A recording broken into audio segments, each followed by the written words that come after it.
just how you feel. You got to roll with the punches and get to what's real. Can't you see me standing here? I got my back against the wrecking machine. I ain't the worst that you've seen. Can't you see what I mean? Might as well jump, jump. Might as well jump. Go ahead and jump, jump. Go ahead and jump. Oh, hey you, who said that? Baby, how you been? You say you don't know, you won't know until you begin. So can't you see me standing here? I got my back against the wrecking machine. I ain't the worst that you've seen. Can't you see what I mean? Might as well jump, jump. Go ahead and jump. Might as well jump, jump. Go ahead and jump. Jump.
Might as well jump.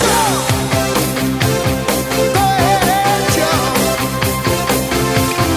Get it and jump. Go ahead and jump. Jump. Jump. Jump. Jump.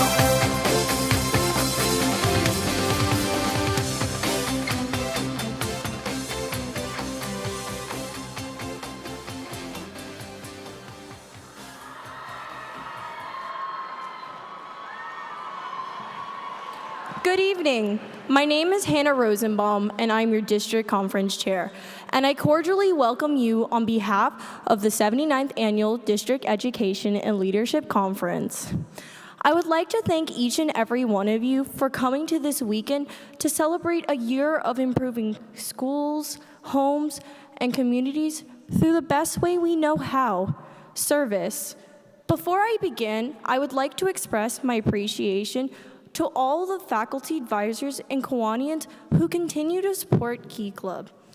I especially want to thank my own faculty advisor at Sebring High School, my mom, for always believing in me and the Kiwanis family.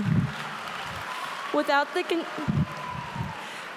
the continued support of faculty advisors and Kiwanians, Key Club would not be the great organization it is. However, it is you, our Key Club members, who make an impact on your community through service. It is you who helps shape your club, and it is you who decides where service is needed. After all, as John Donahoe states, leadership is a journey, not a destination. It is a marathon, not a sprint. It is a process, not an outcome. Adventures define us through this journey of becoming a servant leader. These tasks grow both heart and spirit. While everyone's leadership journey is different, the endgame results in leaders who truly help change the world. I believe that as Key Club members, we can not only influence our local community, but the entire Florida district. Leaders, our journey for service for the 2016-2017 year may be coming to a close, but our voices can still be heard. Continue to strive for what is right and where there is need. Continue to be a trailblazer and continue to be a servant leader. Key Club has forged our paths into becoming the leaders of tomorrow. It is your choice how to use your influence.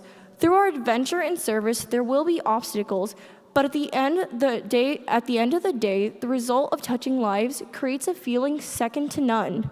I look forward to spending time with you over the next few days as we share this adventure together. And now it is my distinct honor to officially call the 79th Annual District Education Leadership Conference for order.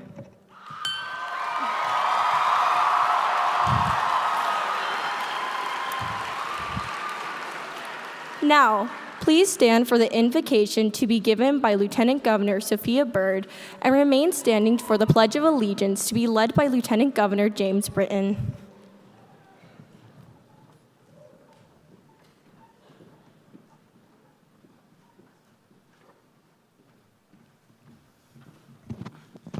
Please join me in prayer. Let us pray silently together, each one of us, according to our individual beliefs.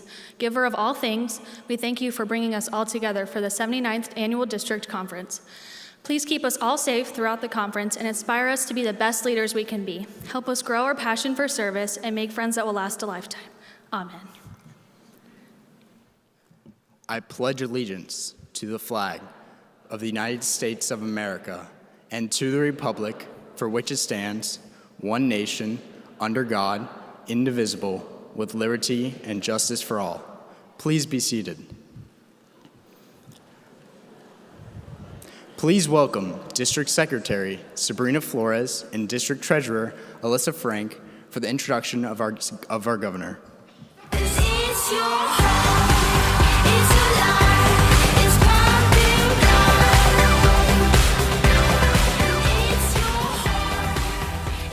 Hi everyone, my name is Sabrina Flores and I am your 2016-2017 District Secretary. And my name is Alyssa Frank and I'm your 2016-2017 District Treasurer. So Alyssa, are you ready to start the 79th Annual District Education and Leadership Conference? Yeah, obviously everyone's here. I think we're missing someone. No, we have our Lieutenant Governors, dedicated members, Kiwanis Governor Gary Frechette, 2016-2017 CKI Governor Jackie Anabar, Assistant District Administrator David, and District Administrator Ms. Parton. Who are we missing? I think the person we're missing came in late. Her Nissan Leaf just couldn't make it after she stopped for Blaze Pizza and Jamba Juice. Oh yeah, I think she's getting ready right now, probably changing out of her chacos and into her heels. She's definitely most likely to come to a board meeting in shorts and chacos. And always tends to keep us awake and alert, even when we're sleeping. No kidding. Do you remember every night at International Convention, the girl would not sleep. She was leaping from bed to bed like a jumping bean. Well, after waking up at the crack of dawn and answering email after email, who can blame her? You're right. She dedicated countless hours to her governor's project, Feeding Our Future, the divisions, the clubs, and of course, our late-night conference calls. All while keeping up with her grades and getting accepted into Duke University.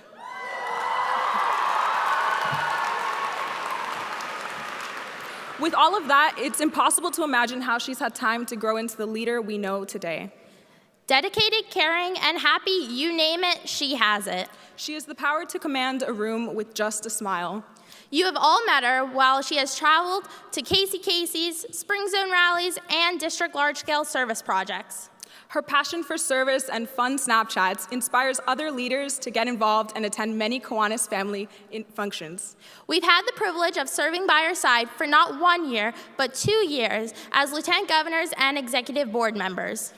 Throughout this time, we've had the honor of watching each other grow as servant leaders and grow whilst watching the district grow as well.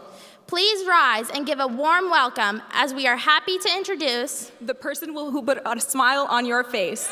Our 2016-2017 District Governor, Martha Grace Hagan.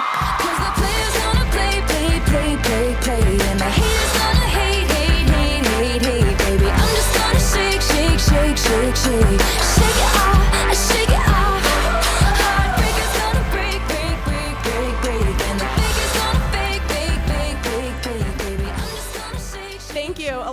and Sabrina for your kind introduction. The Florida District has accomplished so many wonderful things this year, and it could not have been possible without the District Board. Sabrina and I will now introduce the 2016-17 Florida District Board of Trustees. From Division 1, Lieutenant Governor Leandros Holloway is a Beyonce in a sea of Michelles. He enjoys long walks to Chick-fil-A and will more than likely steal your man. From Division 2B, Lieutenant Governor John Toledo is from West Philadelphia, born and raised, on the playground where he spent most of his days, and he loves his dog.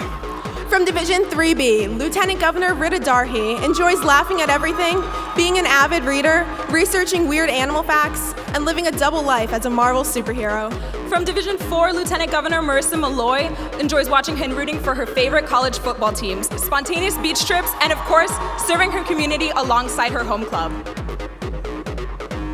From Division 5, Lieutenant Governor Leah Woods likes going mudding and loves to hang out with her friends. She also loves Key Club. From Division 6, Lieutenant Governor Dawson Oliver enjoys hiking, Taco Tuesday at La Hacienda, and Navy football. From Division 7, Lieutenant Governor Lexia Gray loves watching a whole lot of Netflix, playing the ukulele, writing her own music, and working on her mixtape, which drops immediately after DCON. From Division 8, Lieutenant Governor Elena Havman. From Division 10A, Lieutenant Governor Parina Sharma is a nerd fighter and loves Hamilton. She has ambitions to marry her various celebrity crushes, otherwise become a spinster, may it prove impossible. From Division 10B, Lieutenant Governor Arabia Raymond plays violin in a Philharmonic orchestra, loves her mac and cheese with ketchup, and has traveled to more than 15 countries. From Division 11, Lieutenant Governor Sophia Byrd loves the environment and the ocean. She constantly sings Hamilton lyrics and watches Bob's Burgers 24/7 and hopes to live in Hawaii one day. From Division 12, Lieutenant Governor Caitlin Collins spends much of her time sleeping, swims competitively, and loves to eat KFC. From Division 13, Lieutenant Governor Lillian Shirley loves Star Wars, makeup tutorials, mac and cheese, organizing planners, really good cinematography, think Romeo and Juliet, and dancing wherever and whenever she has the opportunity. From Division 14A, Lieutenant Governor Vanessa Seymour puts the con in iconic. Truly, honestly. From Division 14B, Lieutenant Governor Joe McGonigal enjoys listening to Kodak, and he calls him Kodak because they're on a first-name basis. He also loves to travel and create new memories. From Division 14C, Lieutenant Governor Ashley Johns is a future Knoll who loves coffee, Netflix, and service her before herself. From Division 15A, Lieutenant Governor Amanda Lafieri enjoys taking photos of concerts and people. Ask her about photography and she'll be your best friend and probably take cool photos of you for free. From Division 15B, Lieutenant Governor Odales Hernandez is a Korean drama fan, lover of opera, classical music, and dank memes. She's stoked to experience the Dartmouth warm weather come next fall. From Division 16, Lieutenant Governor Shayna Ward is an avid reader, volunteer, and activist. She likes walking her dog Sophie, going to concerts, and watching Arrested Development. From Division 17, Lieutenant Governor Christopher Fleck has trouble commuting to and from school due to the massive amount of crowds screaming teenage girls that follow his every move. From Division 18, Lieutenant Governor Samantha Gallahan is originally from New Hampshire, is known for her love of cupcakes, dancing, and of course service. She plans on studying medicine in college. From Division 19A, Lieutenant Governor Haley Gamas fell in love with the Kiwanis family in 7th grade when she joined Builders Club.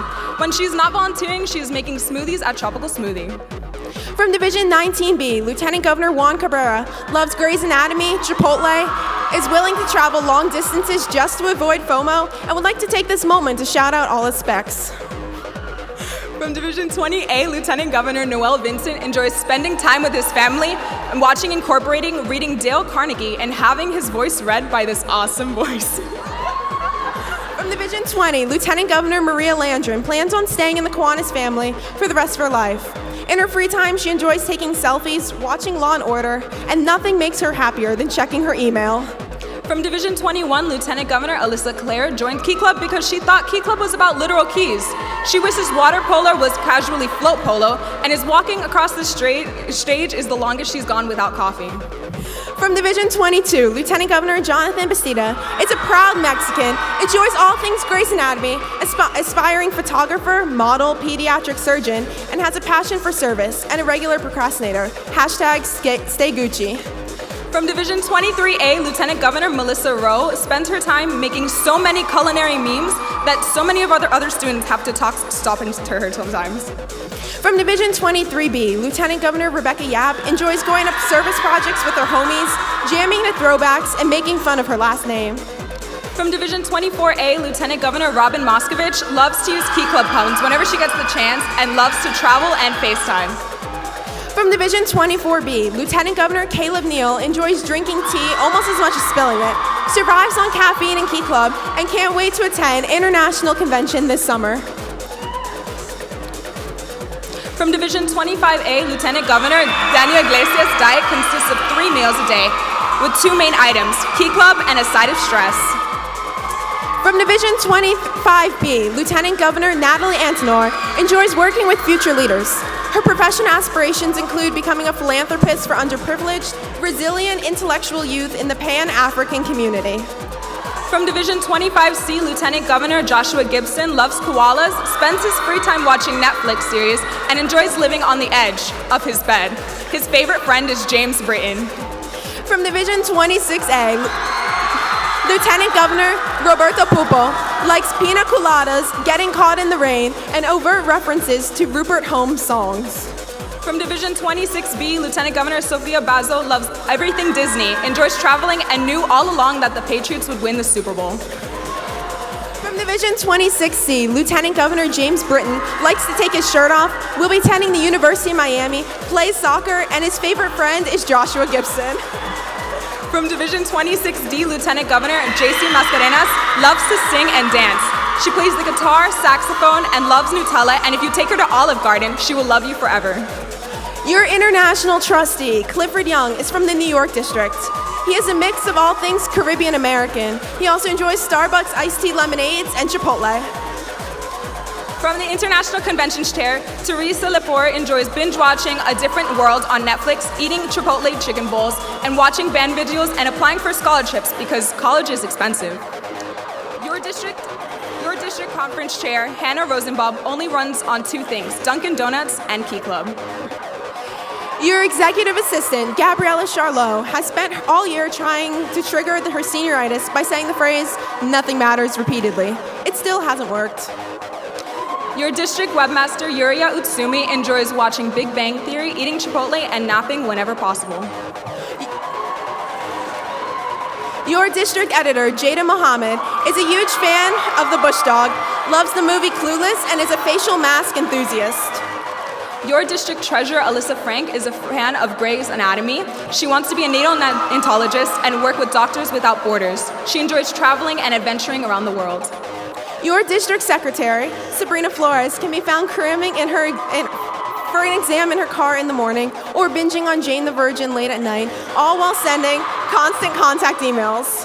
And your district governor, Martha Grace Hagan, loves puns, yoga, and wishes she could namaste in Key Club forever.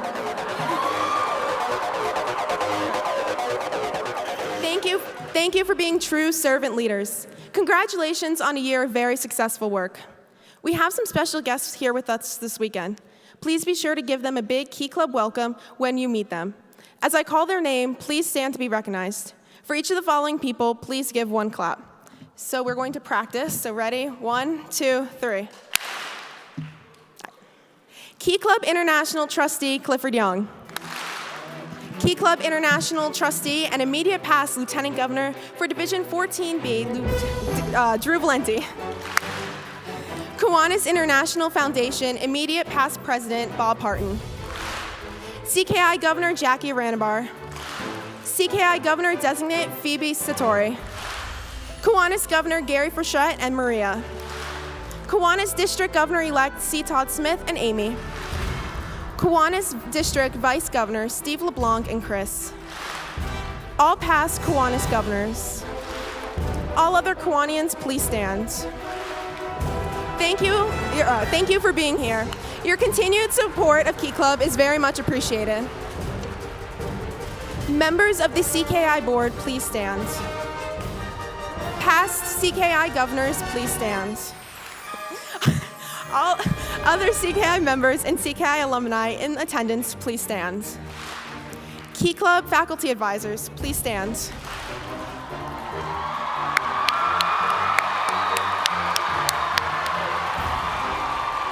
Thank you.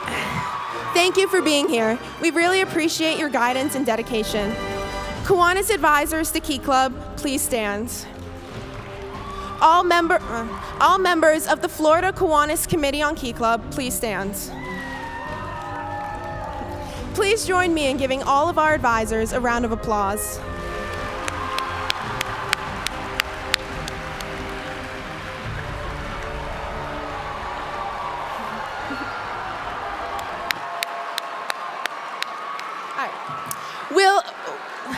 Thank you. Will all past Key Club governors please stand? Are there any parents of Key Clubbers in the audience? Please stand. Thank you for attending our conference.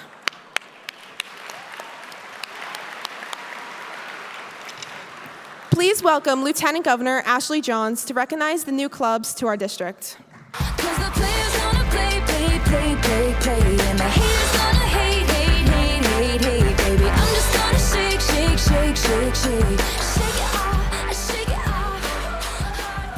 The Florida District has had an incredible year of growth with the addition of 10 new clubs in the 2016-2017 year. These new clubs have made an impact in their homes, schools, and communities from their inception. As I recognize each new club, will the members of the club please stand? Please give one clap after each club is called. The newly chartered clubs of the 2016-2017 Key Club year are Bellevue High School, Melbourne Central Catholic High School, Sheridan Technical High School, Chamberlain High School, Orlando Science Schools, Fort Pierce High School, Riviera Preparatory School, Homeschool Connection, Duval Charter School, Hope Christian Academy. Let's give a big round of applause to welcome these newest members to our Key Club family.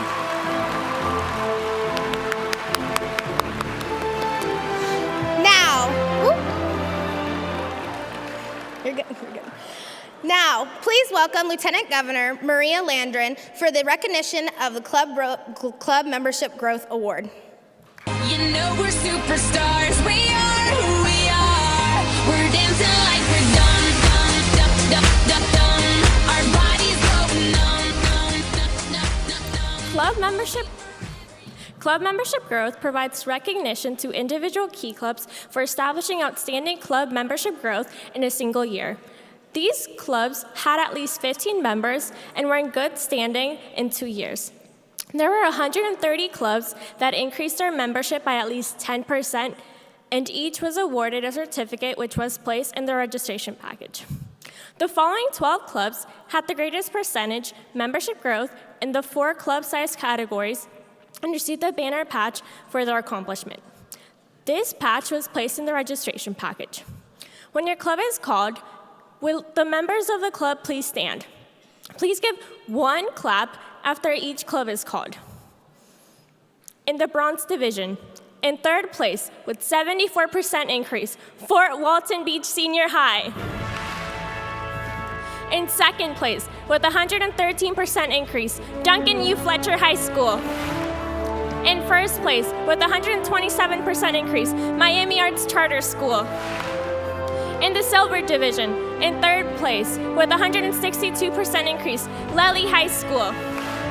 In 2nd place with 163% increase, Clearwater High School. In 1st place with 176% increase, University School of Nova University. In the Gold Division, in 3rd place with 150% increase, Northeast High School. In 2nd place with a 191% increase, Inlet Grove Community High School. In 1st place with 244% increase, Bell Creek Academy. In the Platinum Division, in 3rd place with 304% increase, Santa Lucia's Community High School. In second place with 433% increase, University High School, Orlando. In first place with 500% increase, Lake Worth High School. Let's give a huge round of applause to these clubs that help to increase the membership of our district. Now please welcome Lieutenant Governor Roberto Pupo and Executive Assistant Gabby Sherlow for the recognition of zones.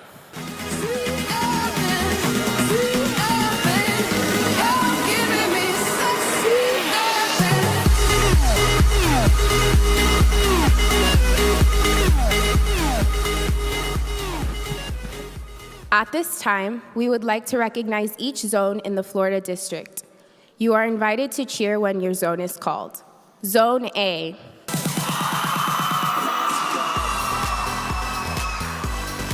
Zone B. Zone C. Zone D.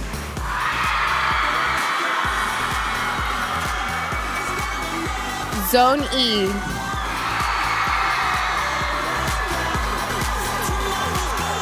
Zone F.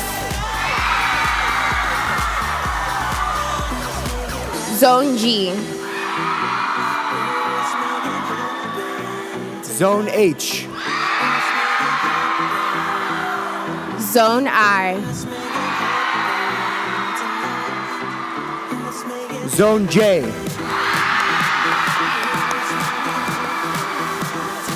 Zone K.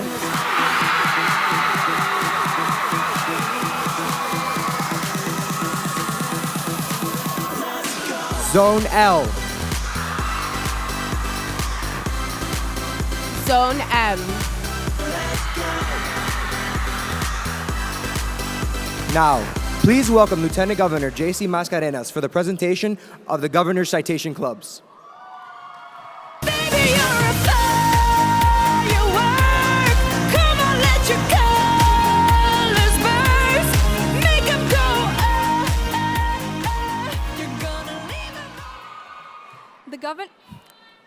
The Governor's Citation Clubs have averaged at least 30 hours per member based on Pride reports. This year, we are pleased to honor 36 clubs that met this demanding criterion and have shown an amazing dedication to service in their homes, schools, and communities. Each club received special batch ribbons for their DCON attendees. The ribbons were placed in their registration package. When your club is called, will the members of the club please stand and be recognized? Please give one clap after each club is called. Barbara Goldman Senior High School, Boyd Anderson High School, Braden River High School, Cape Coral High School, Cayman Prepon High School, Christopher Columbus High School, Colonial High School, Coral Springs High School, East Lee County High School, Flanagan High School, Gateway Charter High School, Hallandale High School, Hialeah Gardens Senior High School, Hialeah High School, Jesuit High School, Keystone Heights High School, Lake Placid High School, Lehigh Senior High School, Leonard High School, Manatee High School, Mater Academy Charter, Miramar High School, North Fort Myers High School, North Miami Beach Senior High School, Palatka High School, Pembroke Pines Charter High School, Pineview High School, Sebring High School, South Broward High School, South Plantation High School, Southeast High School, Sun Lake High School, Timber Creek High School, Westland Hialeah Senior High School, William R. Boone High School, Young Women's Preparatory Academy. Let's give a huge round of applause to these clubs. Please welcome the Florida Key Club Endowment Committee Chair, Caleb Neal.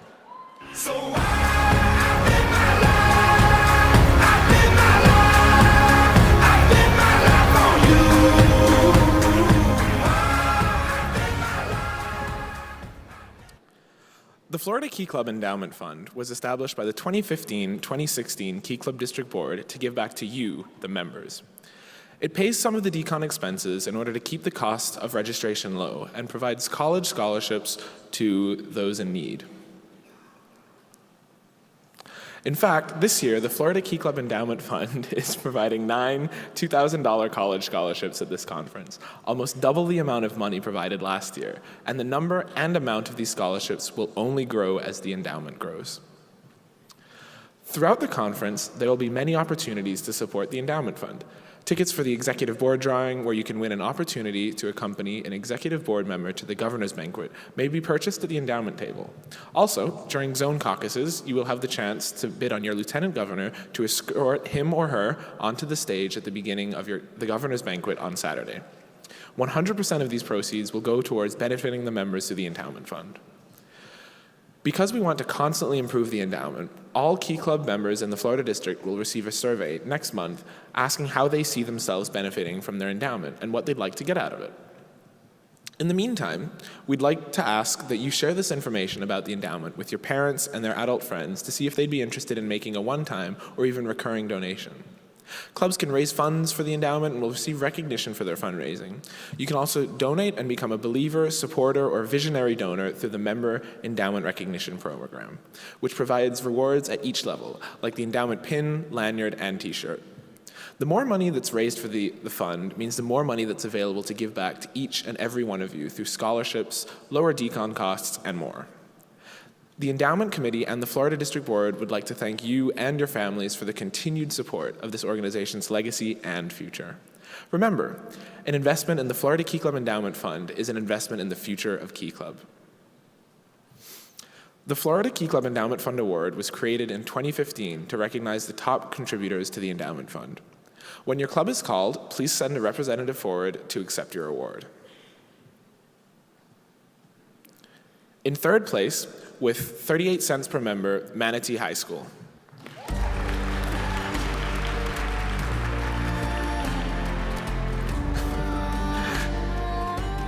In second place, with 92 cents per member, Miami Lakes Educational Center.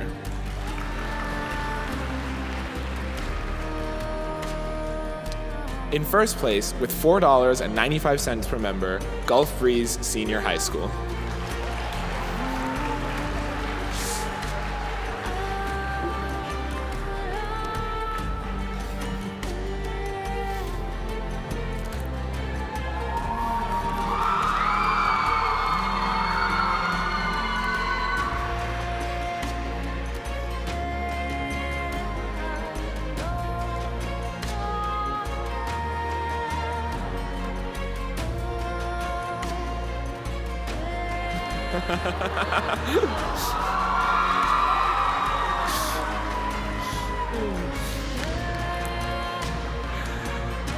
Congratulations, and thank you all for your support.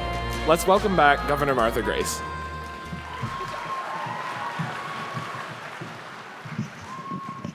We will now proceed with nominations for international and district offices and the candidates for speeches.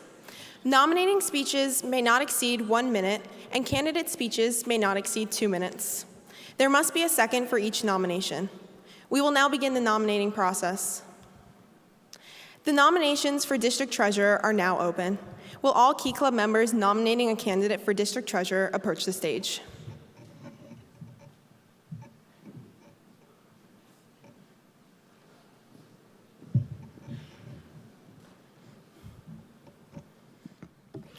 Good evening, fellow Key Clubbers. My name is William, and welcome to DCON 2017.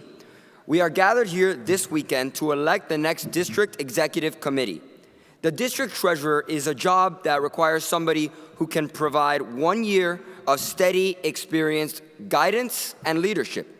It requires somebody who can provide efficient, effective, and economic financial knowledge. I believe that there is no one more qualified than my friend Angel Aguilar. He has the unique ability to unite different people and institutions passionate about the same thing to work towards a common goal. I saw this up close at a project he organized, the Miami Youth Sustainability Summit. He single-handedly managed an $11,000 budget to gather 300 high schoolers from Miami under one roof to deal with the issues of financial literacy, poverty, and environmental sustainability. I have truly never met anyone more committed and passionate about service than Angel. This is the only person I know who will go 2 days without sleeping to finish organizing a service project. Thank you. My friends, Angel Aguilar. Thank you. Is there a second? Okay. Are there any additional nominations for district treasurer?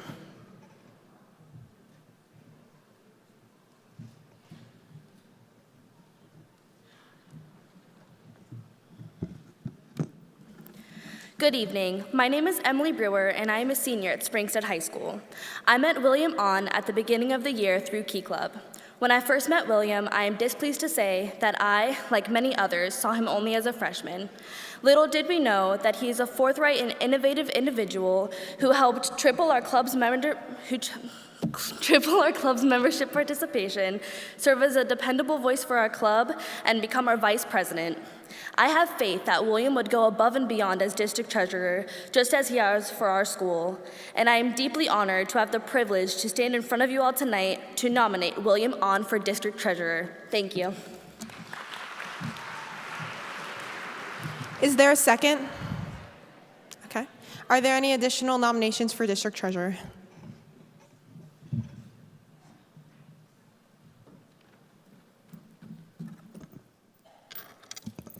Good evening. My name is Alexis Bennett. Today I have the distinct pleasure to nominate Richard Huang for District Treasurer.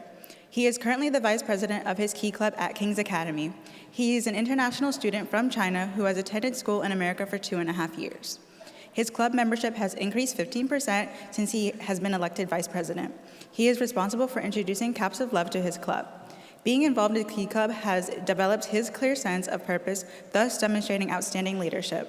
His desire as treasurer is to expand Key Club onto the international stage based on his own involvement. He believes Key Club brought him a new view of service and how he can give back to his community. His involvement has given him the perfect opportunity and the stage to display himself by practicing his multicultural skills in an area of financial stability. I sincerely recommend Richard Huang as the ideal candidate for district treasurer. Thank you.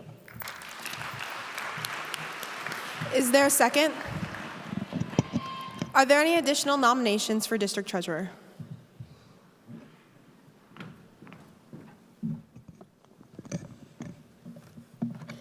Hey, I'm Talia Cohen. I'm here today to talk to you about someone who is full of compassion, the president of my Key Club, Mingyan Zhu. Not only is Mingyan a leader, but she's also a mentor. For me, joining Key Club this year was just about being able to do service projects. I never would have imagined becoming serious about the club until I met Mingyan. The way she puts so much effort and love in the club really inspired me to do the same. She is so persistent, she never gives up no matter how difficult the challenge she faces. I mean, man, that woman is nonstop. In her freshman year, she helped coordinate division fundraisers, and she continued this legacy as treasurer her sophomore year and president this year. She has so much leadership experience through that, but she also has experience in the Treasury Department. It is because Mingyan will put her expertise, her love, her passion, and dedication into the job that it is my pleasure to nominate her for District Treasurer. Thank you. Is there a second? Are there any additional nominations for District Treasurer? Okay. Nominations for District Treasurer are now closed. The nominations for District Secretary are now open. Will all Key Club members nominating a candidate for District Secretary approach the stage?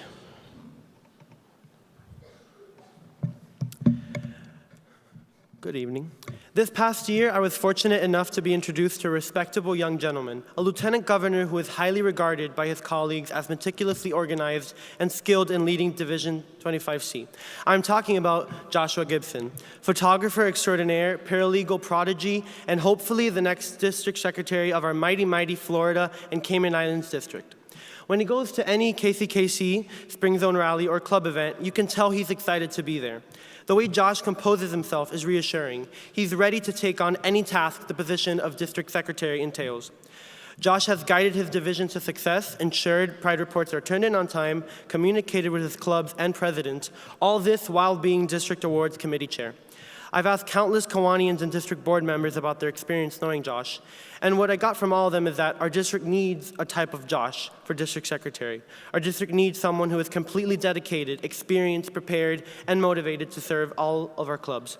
So Key Clubbers, just remember, oh my gosh, vote for Josh. Is there a second? Are there any additional nominations for district secretary? Nominations for district secretary are now closed. The nominations for district governor are now open. Will all Key Club members nominating a candidate for district governor approach the stage? Okay.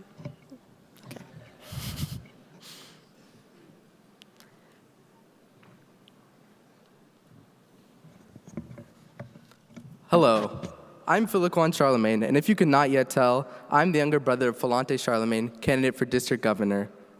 I think I can honestly tell you that Falante is one of the most inspiring people in my life that I know personally. Throughout my high school career, Falante has been achieving in front of me through running for various leadership positions and climbing to the first of his class rank despite being a new member of his high school.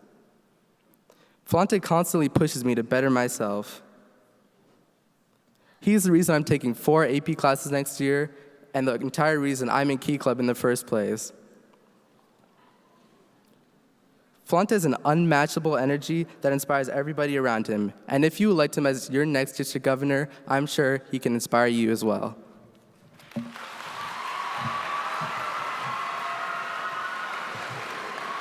Is there a second?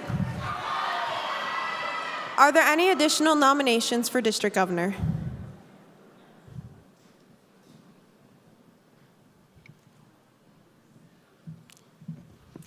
Good evening. My name is Jade Webby, and I'm a sophomore at Westport High School. I am here to introduce to you Maurice Gilbert, a young gentleman with the same excitement and dedication as you all have here today. Maurice encompasses strength, compassion, and knowledge that is best exemplified through his own efforts as our club president. His leadership and ambition to impact the future is something we all admire, and I'm proud for what he has accomplished thus far, as well as his plans for the future. He has taught us what it means to give back and to the community, and his energy level is unmatched. I'm grateful to call him my predecessor as well as my friend. I know Maurice will be a great governor, and I have a feeling you will all think the same. Thank you. Is there a second? Are there any additional nominations for district governor?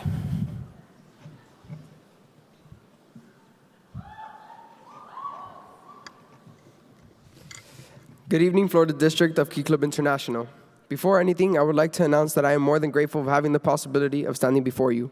Today, I am here to nominate and attain your support for not only an individual I consider to be my brother, but someone more than capable of executing all tasks that follow with being your 2017-2018 District Governor, Daniel Iglesias.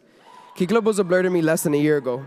My involvement in offering change to my home, school, and community was not yet a primary focus of mine. Through Daniel, I found a loving, like-minded group of individuals that had hopes of changing the world of tomorrow, and I fell in love with Key Club immediately. Matter Academy Key Club became and will forever be my second family.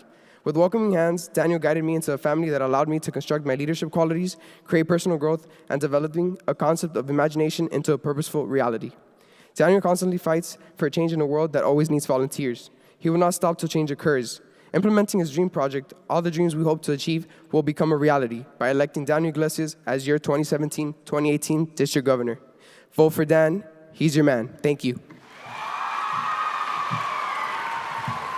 Is there a second? Are there any additional nominations for district governor?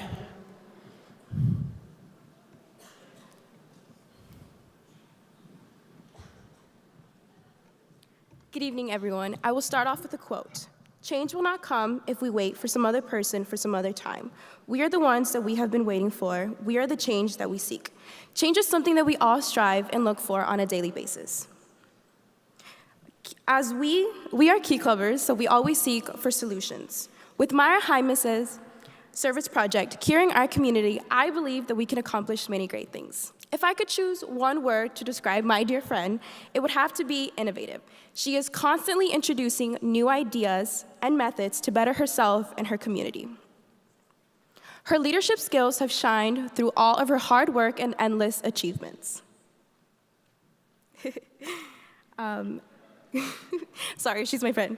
Amara Jaimes never fails to disappoint. With her brains, ethics, and charisma, she is really capable of doing everything that she sets herself out to do. So don't forget, call your peers, don't fear.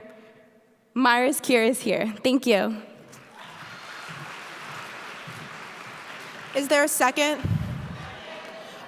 Are there any additional nominations for district governor?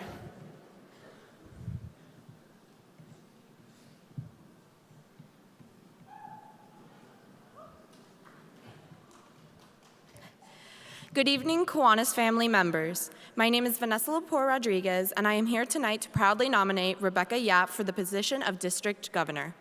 Rebecca has passionately served her home, school, and community since the 9th grade and shows no signs of slowing down.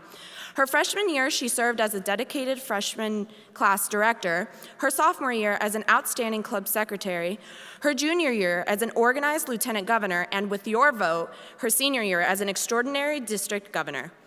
As my friend and lieutenant governor, Rebecca is attentive. She is willing to go the extra mile to ensure that her peers are happy and that her tasks are completed before the deadline. I know Rebecca's governor's project, Kids, will be phenomenal because it will be rewarding to both the children and all members of the Kiwanis family. Her governor's project will strengthen what Key Club represents, help all children in the Florida District, and unite Kiwanis family service. If you would like the Florida District to come together, then your best bet is Rebecca Yap for District Governor. Thank you. Is there a second? Are there any additional nominations for district governor?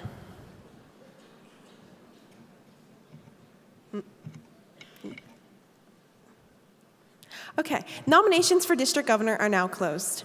The nominations for international endorsement are now open. Will all Key Club members nominating a candidate for international endorsement please approach the stage?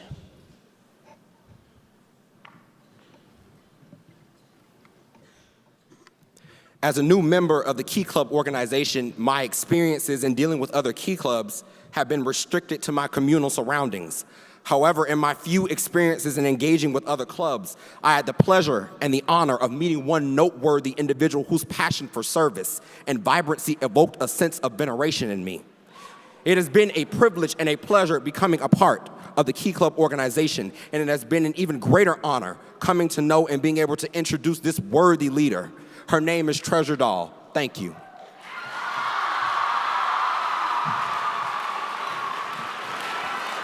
Is there a second? Are there any additional nominations for international endorsement?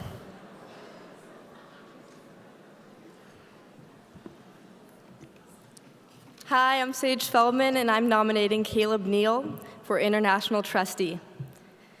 Last summer, I attended my first international convention. When I first saw Caleb at ICON, I recognized him instantly as the Florida District Webmaster. I was so nervous to introduce myself to him. He was basically the highest-ranking Key Club officer I'd ever seen or talked to or anything. Fortunately, Caleb introduced himself to me. It didn't take me too long to get to know him. As much of the Key Club expert he was, he's also a little bit weird and a lot bit quirky. Through my friendship with Caleb, I have not only learned a lot about him, but about Key Club as a whole. He showed me it's not just a club. It's a community full of welcoming people trying to do what's best for our society. As international trustee, Caleb will be able to serve the district governors as not just a reliable source for any issues, but a confidant and, albeit quirky, friend. Thank you. Is there a second? Are there any additional nominations for international endorsement?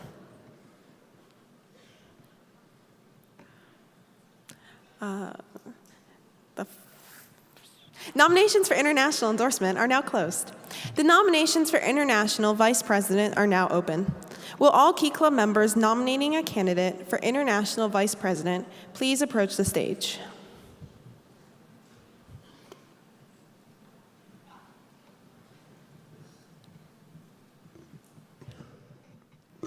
Good evening, Key Clubbers, Kiwanians, and faculty advisors. I'm here to nominate a young woman that is driven, strong, and has a fiery spirit for Key Club. Having been a member of the Kiwanis family since middle school, she's come to develop an unbreakable bond between herself and the organizations that's dedicated to improving homes, schools, and communities. As president of the Oasis Senior High School's Key Club of Division 19A, I've seen our Lieutenant Governor, Haley Gomez, lead, organize, and motivate her fellow Key Clubbers in ways like none other. Haley is seeking endorsement for the position of International Vice President of Key Club. As International VP, she's placing her focus on youth empowerment. To expand the branches of Key Club, she is committed to helping districts promote membership growth and retention, as well as deepening Kiwanis family relations. Thank you. I endorse Haley Gomez. Thank you. Is there a second? Are there any additional nominations for International Vice President? Nominations for International Vice President are now closed. We will now hear speeches from the candidates who were just nominated. Will the candidates for District Treasurer please approach the stage? Speeches will be given in alphabetical order. You will have 2 minutes to speak. Angel Aguilar.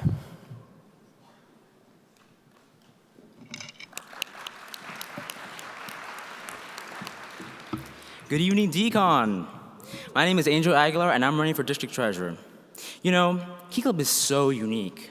In a time of so much division, the one thing that we can count on being constantly unified is Key Club, because we're a family. I want to be your District Treasurer to improve our big family. I have 2 goals for the district. One is improving treasurer performance at the club level. I want to make instructional videos on how to create a budget, fundraise projects across divisions, and ways to get more people to DCON. The other is my personal passion, financial literacy. You know, the age-old joke of, I don't know how to balance a checkbook, but at least I know the mitochondria is the powerhouse of the cell, has some truth to it. I feel that the best way to help my family is by incorporating financial literacy courses across the Florida District and the Cayman Islands. Back in Miami, I worked with the FIU School of Business to bring financial literacy to Miami-Dade County with the Miami Youth Summit. And I want to do the same thing for the state. By teaching Key Clubbers how to open a bank account or what the stock market is, or just how to be overall good with money, not only can we help ourselves and our district, but our peers around us. Planning for a more financially responsible group of students, we will leave Florida and the Cayman Islands as a strong, unified, and financially literate family. I ask for your vote for District Treasurer. Together, we can build a strong and better prepared Key Club family. Thank you.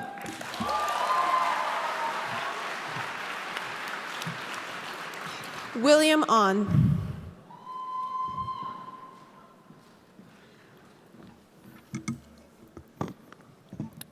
Richard Bach once said, "Here is the test to find whether your mission on earth is finished. If you're alive, it isn't." It means we must never stop working to help others and our community. Good evening, attendees of the District Education and Leadership Conference. My name is William On, and I'm looking to be your 2017-2018 District Treasurer.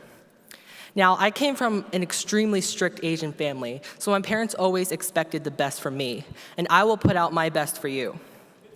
First and foremost, if elected, my largest goal this year is to help facilitate membership increase within our district. Members of my Key Club had never heard of Kiwanis until their first meeting, and now that we all know about Kiwanis' mission, I want to encourage more Key Clubs to help charter more K-Kids and Builders Clubs so that we can foster a new generation of future leaders. In addition to aiding the clubs with funding and membership, I will ensure regular communication between myself and club treasurers. I will work closely with the established leaders to help them plan effective ways to raise money for their endeavors, as well as create club budgets so that you can have fun serving your home, school, and community. I also plan to emphasize the utilization of the grants made available to Key Clubs to ensure the governor's project's success. The sky is the limit with your service ideas, and I will be available 24/7 to assist with clubs who are looking to acquire these grants. Trust me, I check my email compulsively. We together can also continue to grow the endowment fund to unbelievable measures to provide more scholarships to Key Clubbers just like yourself. By making each club strong individually, the Florida and Cayman Island District as a whole can soar to new heights beyond our current sites and truly cause change. So remember, if there's a will, there's a way. Thank you and have an amazing rest of DCON. Mingyan Zhu.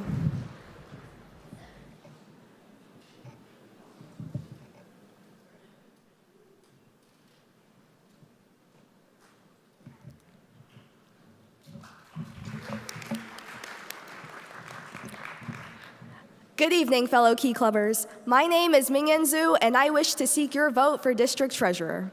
I had the honor of serving my club for 2 successful years as Treasurer and President. Through that experience, I built my passion for this organization that will propel me to lead the district to another successful year. As District Treasurer, I will ensure more early bird dues submissions, raise more money for the Endowment Fund and major emphasis projects, and publicize YOF and FLOF.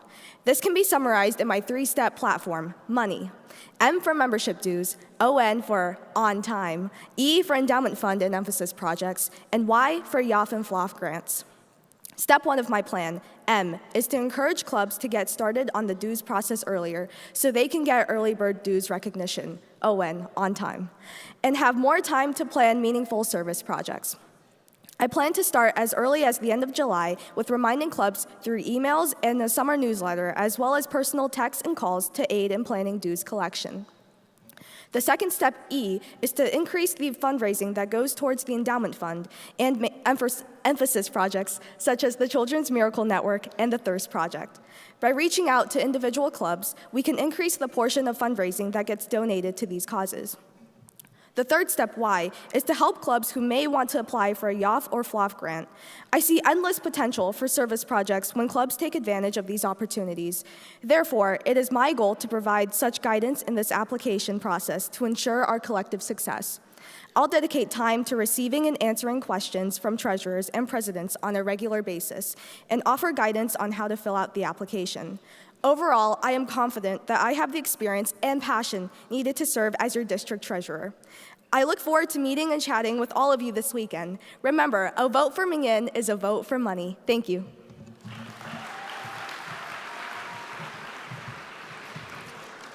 Richard Huang.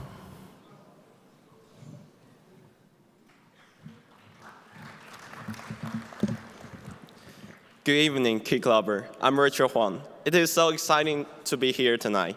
2 years ago, I came to America. Everything is new to me. The Key Club attracted me, to be honest, because it has a special name. But I realized now I joined a huge family, which is the 2nd largest district in the world. That's what I'm talking about. This is one that taught me a new perspective on community service. Thank you for all of you for providing me so much warmth and family love. I will be honored to serve this community as your district treasurer. As your next district treasurer, I will accomplish many goals: monitoring district financing, creating and filing all appropriate reports, and coordinating budgetary item and dues collection. I'll emphasize the importance of early bird dues. I will make sure each club will receive the same attention from me and help them implement their project easily. I will collaborate with other treasurers as well and respond to the question quickly and accurately through phone call, email, even Instagram. But sorry, no Snapchat. I participate in multiple leadership from school to our community. This gives me considerable management experience. As vice president of our school Key Club, my recruit result 15% increase on our membership. And as International Student Council Director, I plan and manage $1,500 and 300 people Chinese New Year event. the first ever in our school. This experiment will allow me to strongly lead a large district like ours. To me, the most important part of my leadership is the membership itself. I will work tirelessly to ensure my work translates to a better member experience. I'll be honored to serve this community as your district treasurer. Vote for Richard Huang. Thank you.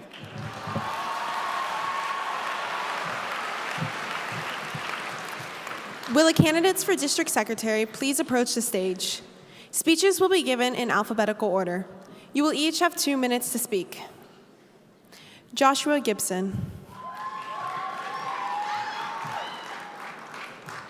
Hello, Key Clubbers. Welcome to the 79th Annual District Conference. I hope you all are ready for one of the best weekends ever. My name is Joshua Gibson, and I currently serve as the Division 25C Lieutenant Governor and the District Awards Chair. These past few months, I have had the opportunity to meet a lot of you at your Spring Zone rallies. And let me tell you, it is so heartwarming to meet students across Florida and Cayman Islands that share such a passion for service. This is why I am running to be your next district secretary, so we can increase our passion for service together and raise the district to even greater heights. I have 3 simple yet effective goals that will help us accomplish this. First, I want to improve the quality of our clubs by ensuring perfect priority reports and accurate officer information forms are submitted on time. Second, I want to increase awareness on service partners and resources. The club level deserves nothing but the best. And as your district secretary, I will be advocating for and ensuring that clubs receive the best resources available. And finally, I want to ensure that club secretaries receive the best training. The club secretary is often considered the unsung hero of the club. And in order to ensure they receive the best training, I will be providing an array of helpful resources and improved training presentations. I will also keep an open line of communication throughout the district by utilizing multiple forms of media, such as calls, texts, informative emails, and monthly newsletters. With these 3 goals, I know that we will lead the 2017-2018 service year to new heights. Seeing as how we are here in Orlando, I'd like to share a quote from Walt Disney from you. First, think. Second, believe. Third, dream. And finally, dare. Florida District, let's dare to be the best. Let's dare to increase our passion for service together. Thank you all, and oh my gosh, vote for Josh.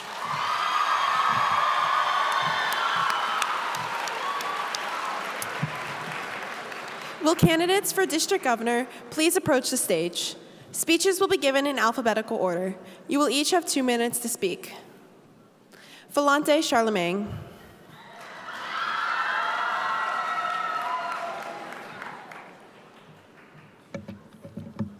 Good evening. I'd like to thank my brother for that touching nomination, and I'd also like to acknowledge the elephant in the room.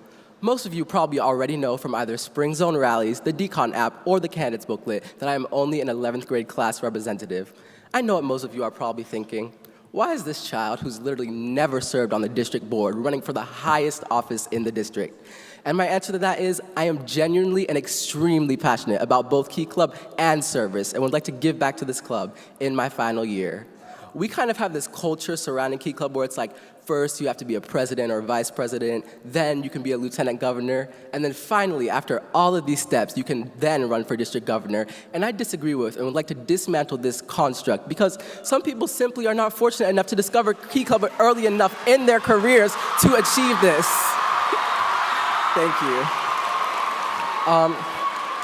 My governor's project is a health project. It's composed of 5 bi-monthly themes, and you can find more details about it in the candidates booklet. Lastly, I would like to talk about inclusion. It is one of our core values, and most definitely my favorite one, because regardless of your gender, race, religion, sexual orientation, or anything of the like, we are all united here tonight in service and in acceptance. As people move higher and higher into the Key Club hierarchy, they can sometimes become removed from what it feels like to be solely at the club level. So what I'd like to do is I'd like to make the district board more present in each and every individual club's life. The way I plan to do this is I would like to revamp our YouTube channel. I would like to allocate some of the funds from the Endowment Fund to not only college scholarships, but scholarships for hardworking individual members to attend our conference here tonight. And lastly, I would like to create a district of mine, not only for specific officer positions, but for everyone to have a say and input. My name is Volante Charlemagne, and I am running for district governor. Thank you.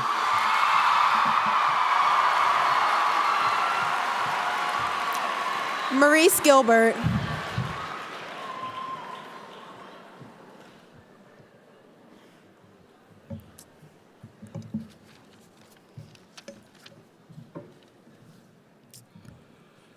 Good evening, Florida District of Key Club. I want to start off by saying we know that service projects that work to impact our communities are phenomenal.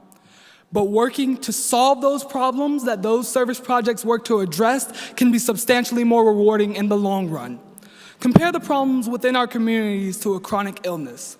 Why would we focus on constant treatment of the disease while ignoring prevention? You see, in order to eradicate vices in our society, we must first eradicate their sources. So how do we begin to solve problems of crime, problems of poverty, and problems of social inequality in our communities? By connecting the keys with love, which stands for promoting leadership, opportunity, volunteerism, and education in our communities. By giving individuals the leadership skills they need to take control of their own lives through opportunities to succeed by enhancing existing volunteer channels, we can educate a future generation and give them the tools they need to stop crime, to stop poverty, and to stop social inequality in their communities, starting now. The system is already there. We just need to expand it. By establishing a district-wide mentorship initiative combined with an enhanced focus on district and divisional communication, we can work together to actually solve the problems that cripple the lives of millions and give them the chance and the inspiration they need to succeed and thrive in today's society. I assure you that by connecting the keys with love, we can change the future together. I'm Maurice Gilbert, and I can't wait to spread love, happiness, and joy with all of you throughout the weekend and over the next year. Thank you.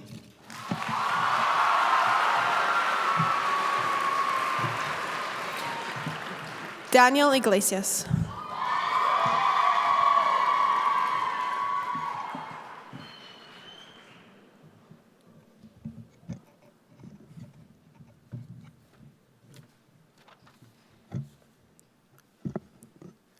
Greetings, dreamers.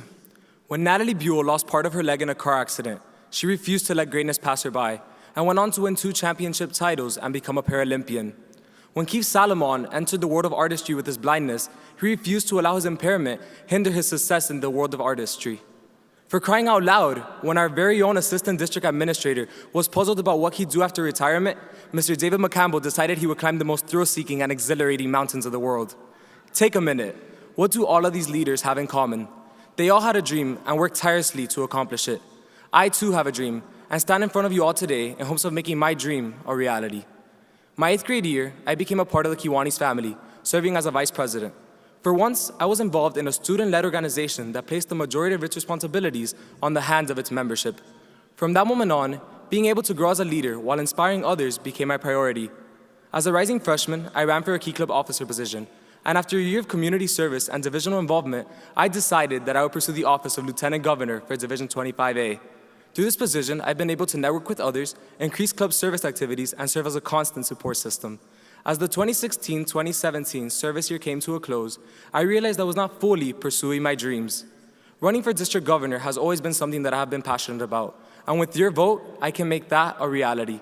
If elected, I intend on implementing my governor's project, the Dream Project, which aims to bridge the gap between social issues that lay in the dark that we, as Key Clubbers, have the ability to shine a light on. If elected, we can implement this project that aims to cure the world with the following channels. With D, raising awareness on driver safety. R, reaching out to other sectors of the Kiwani family. E, raising awareness on environmental concerns. A, creating links to other organizations through association. And M, for mentoring the youth of tomorrow. Thank you. I can't wait to see you all throughout the rest of our convention. And remember, vote for Dan. He's your man.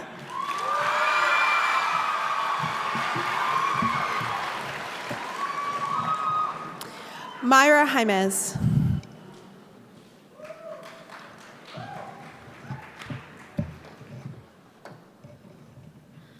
Home. An arbitrary term that defines the place someone lives. It may also be described as a place of comfort, acceptance, and safety. It's a community of people working together to help one another grow and prosper. It's a place much like Immokalee, which means my home. But much like us, homes become faulty, sometimes diseased. A cure. Its definition is to restore something back to health, something we truly care for. A home is just that, a place where we feel safe enough to lie our heads at night. My goal is to get all of us in Key Club to realize the cure we need in our homes. My cure is to care about an endless amount of things: poverty, education, pollution, you name it, anything that will benefit our community as a whole. Our motto is caring, our way of life. My goal as governor is to help you realize the potential you all have to step and make a difference. Fun fact, planet Earth has been around for 4.5 million years. Planet Earth has been around for 4.5 billion years, and mankind 140 billion years. But let's put that into perspective. If you condense our time on this earth in 24 hours, we have been on earth for only 3 seconds. 3 seconds. So how are we going to get to the 4th second? I, Myra Hymas, believe we can do so through my service project, Curing Our Community. So don't forget, call your peers, don't fear, because Myra's Cure is here. Thank you. Rebecca Yap.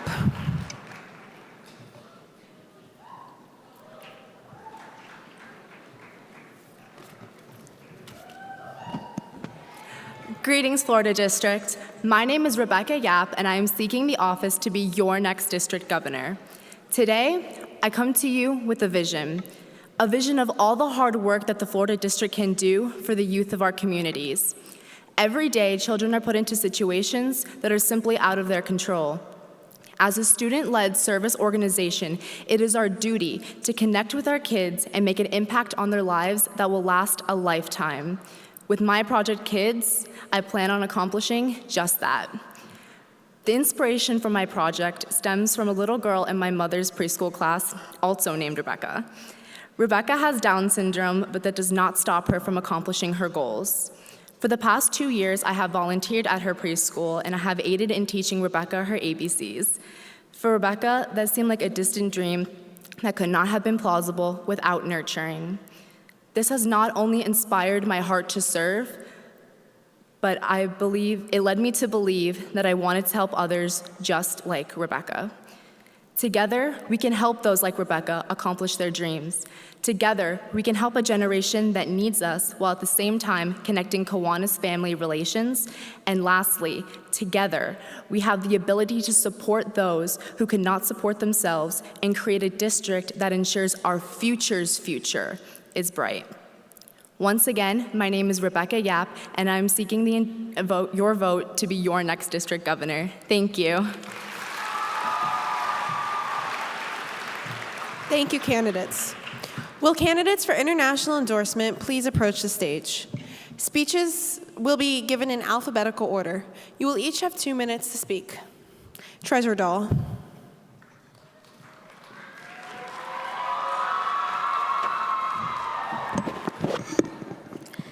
In October 2014, I blindly paid my $20 dues, completely unaware in the investment I was not making only in myself, but my community. In my eyes, I wasn't a Key Clubber until April 28, 2016, DCON, and I sat in the seat you sit in right now, watching our past Kiwanis governor sing, "Key Club is on fire." So why international trustee? Key Club has given me the confidence to express who I am truly as a person, a giver. To me, a giver is someone who ensures the successes of other people's ideas before their own. To me, that's what an international trustee is. Just a week ago, I found myself going through each district's website, social media, you name it. And I was fascinated in how different each district executed the ideas and values that unite us all. To me, each district is like a color in a rainbow, and together we make a rainbow of service in this storm of a world.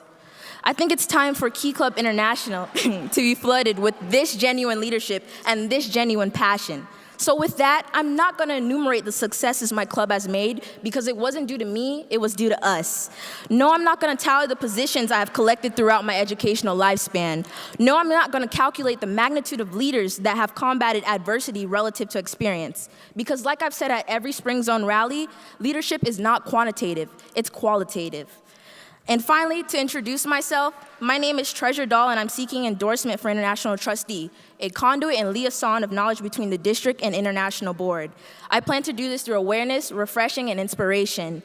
I want to implement the Keynote Forum internationally, streamline district and club websites, revamp Key Club TV, and much more. I can't wait to expand on this later and hope to meet you, future friends. And let me show you the treasure map to the key. Bye.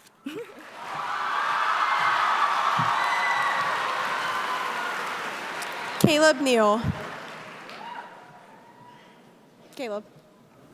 Caleb Neal.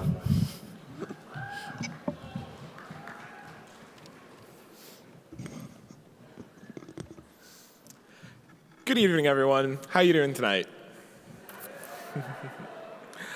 As we reflect on the past year, the impacts we have made, and how our service has changed us and those around us, it becomes painfully clear that this year, more than ever, the world needs Key Club.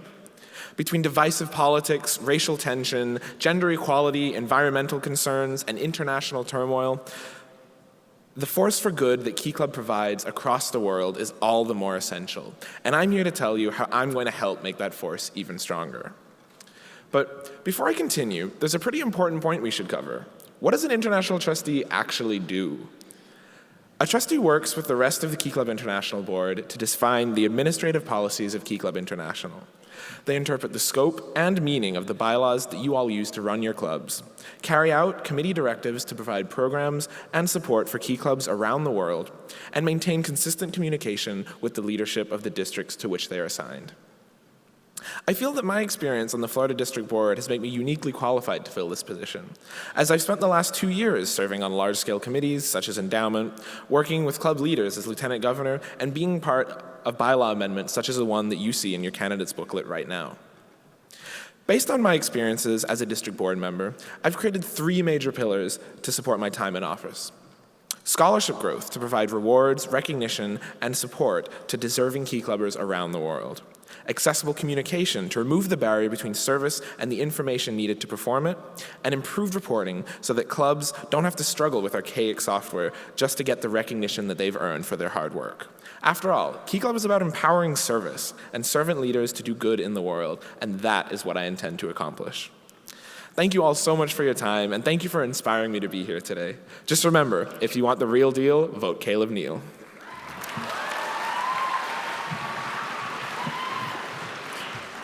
Will candidates for International Vice President please approach the stage?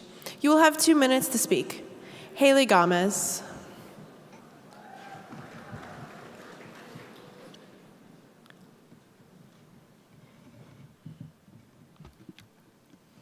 Hello, everyone. My name is Haley Gomez. I'm the current Division 19A Lieutenant Governor, and I'm seeking endorsement to be your next International Vice President. As International Vice President, my main initiative is youth empowerment. As the Tampa Bay Times states, youth empowerment is one of the biggest issues the world faces today. What a better way to empower youth than through Key Club?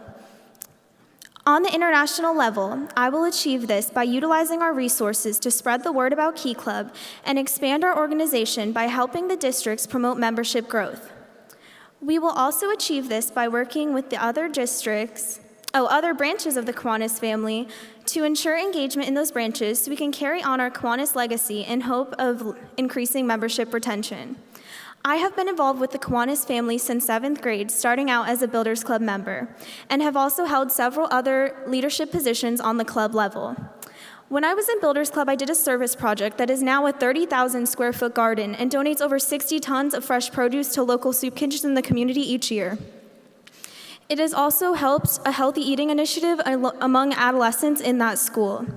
For this project, I was recognized at a White House community briefing in Washington, D.C. This project is very near and dear to my heart, and I continue to work with it today. After experiencing my Kiwanis journey from different levels and seeing how it's impacted not only my own life, but others, it has inspired me to run for a higher position. As International Vice President, I will also ensure to help the International President and the other members of the International Board to carry out all goals and initiatives. I believe that there are many great ideas, and with the right leaders behind them, anything is possible. My name is Haley G., and I want to be your next IVP. Thank you. Let's give all of our candidates a nice round of applause.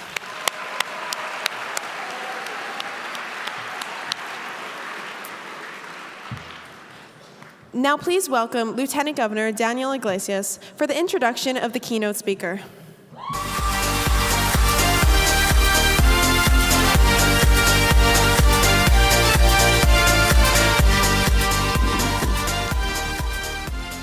Colin O'Brady is an elite endurance athlete who brings 2 decades of athleticism to proving that anything is possible. O'Brady is one of America's most experienced athletes and a savvy explorer with an Ivy League education in tow, all of which enables him to think critically and relay his story to his audience.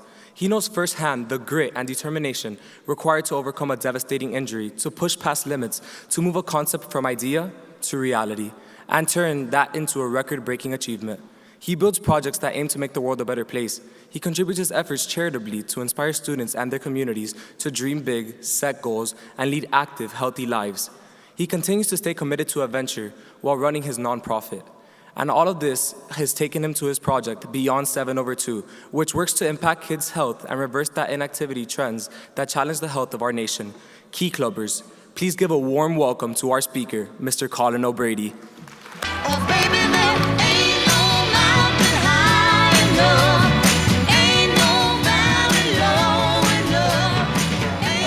Hello. It's great to be here with all of you, all the future leaders of Florida. Congrats to all the people running. Good luck when the vote comes in. I'm going to tell you guys all about my recent world record breaking project, but to kick things off, I'm going to show you a video, give you a little bit of background, and then tell you some stories about it. So here we go.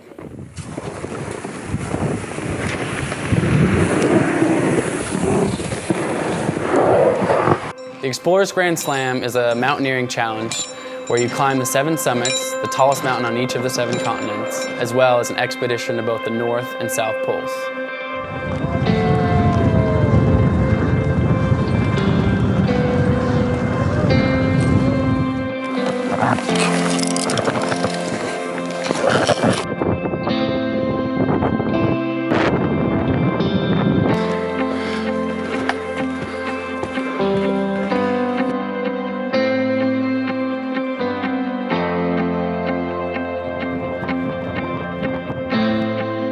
I was severely burned in a fire, and that was a huge turning point in my life. You know, my legs and feet were covered, 25% of my body was burned, and you know, it was a moment where I could either sort of decide to accept that diagnosis or to you know, go forwards. I'm on the summit of Mount Everest, top of the world.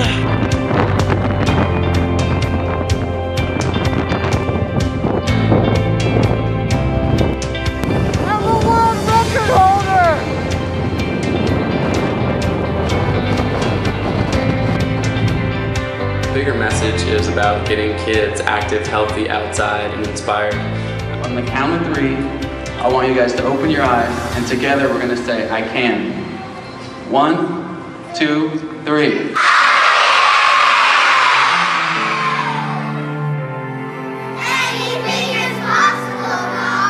I hope that people take away from this the power of the human spirit. When you believe in yourself and you dream big, that anything is possible.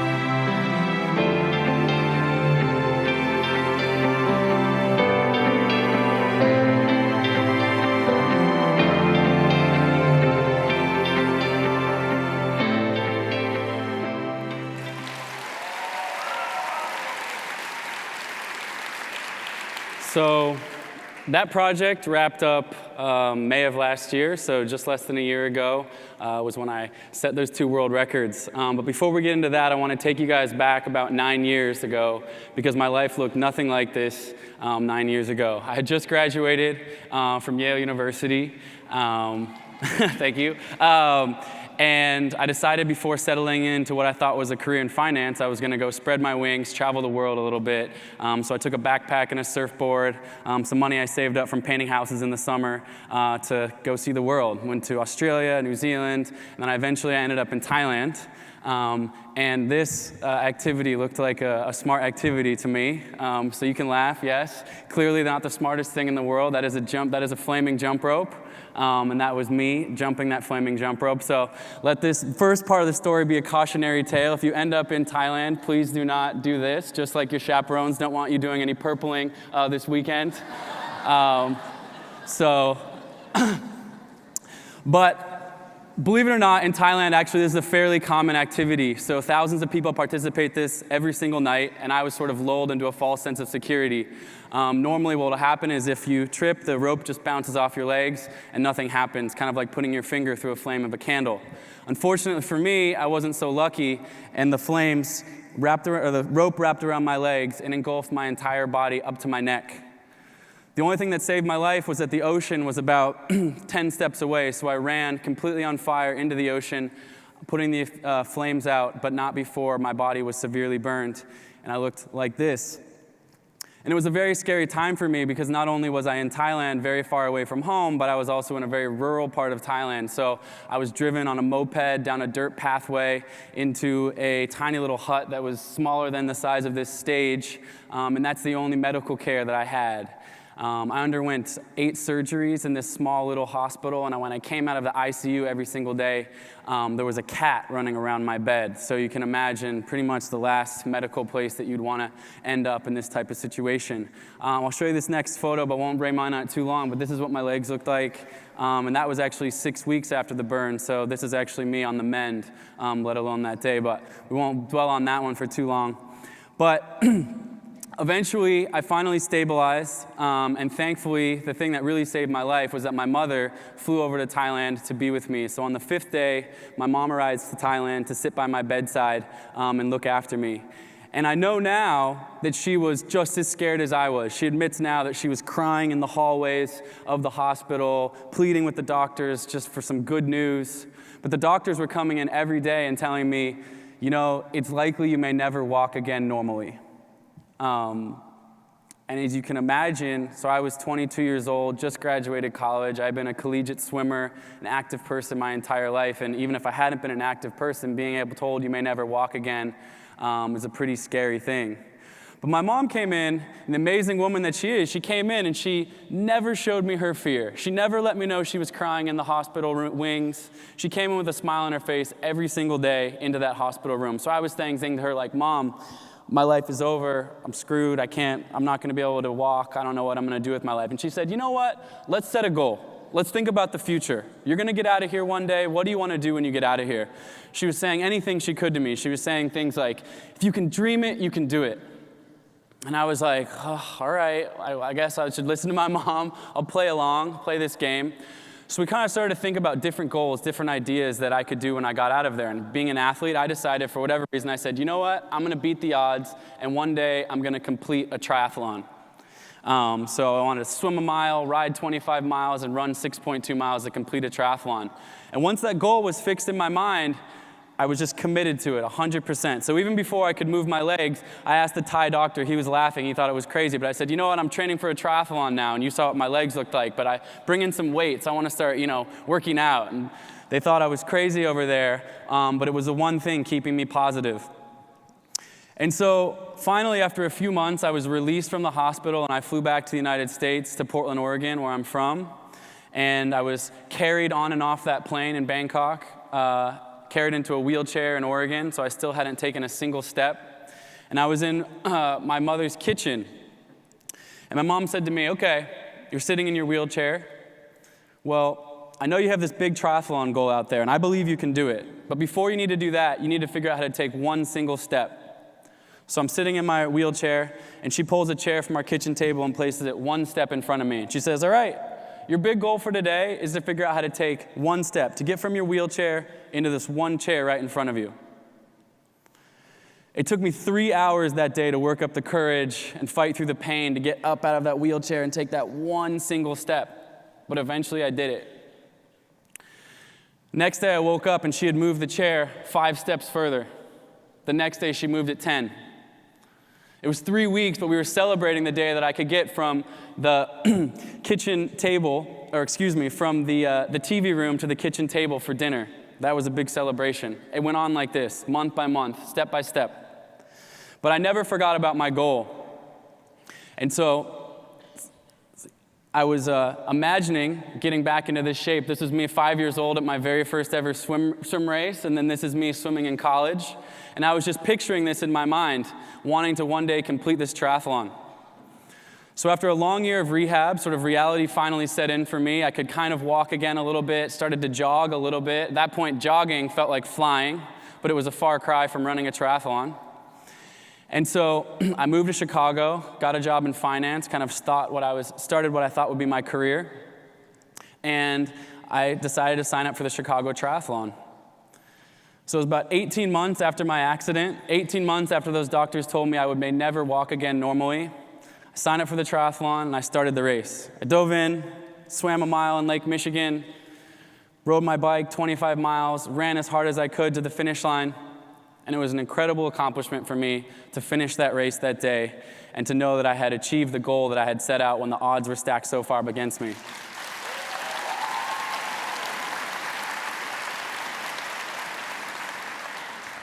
But there was still one more surprise for me that day. As I went to collect my bike, I went to the award ceremony and I found this out, that I had actually won the entire race, beating 4,000 other participants on the day.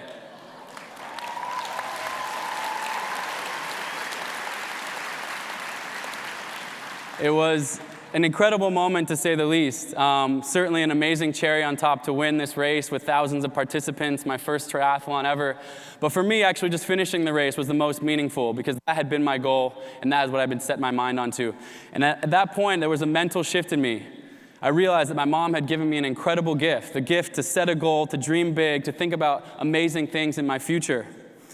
And so, coming off of this win and the story, I met a few people who really got behind me and supported me and gave me the opportunity to quit my Wall Street day job and become a professional athlete, which had been a childhood dream of mine. Certainly not the most lucrative path, but something that filled my heart. And so I quit my job and moved to Australia the next day and spent the next 6 years racing triathlon all over the world. 25 countries, 6 different continents. This is me racing in Australia, here racing in Brazil. And here's a race not far from here in South Carolina, actually, a couple years ago. And it was an incredible chapter for me to go from this burn accident to being a professional athlete, traveling the world, such an amazing life experience for me. And then I got to this point in my career, it was a couple years ago, and I was thinking, what do I want to do next? What's next for me? There was a pathway for me to continue racing for many years, but I kind of thought maybe there's more at this point. And I was reminded of this Emerson quote, which goes, "Unless you try to do something beyond what you have already mastered, you will never grow." Now, I'm not saying that I have completely mastered triathlon. I don't think sports is something you ever completely master. There's always somebody better, somebody faster. But I had risen to want to be one of the top athletes in the world at this point. And I decided, you know what? I think that there's something bigger that I want to do. So around the same time, I was on a trip in Ecuador. And if you look at that photo there in the center at the top, that's me down on one knee proposing to my longtime girlfriend. We're at 19,000 feet.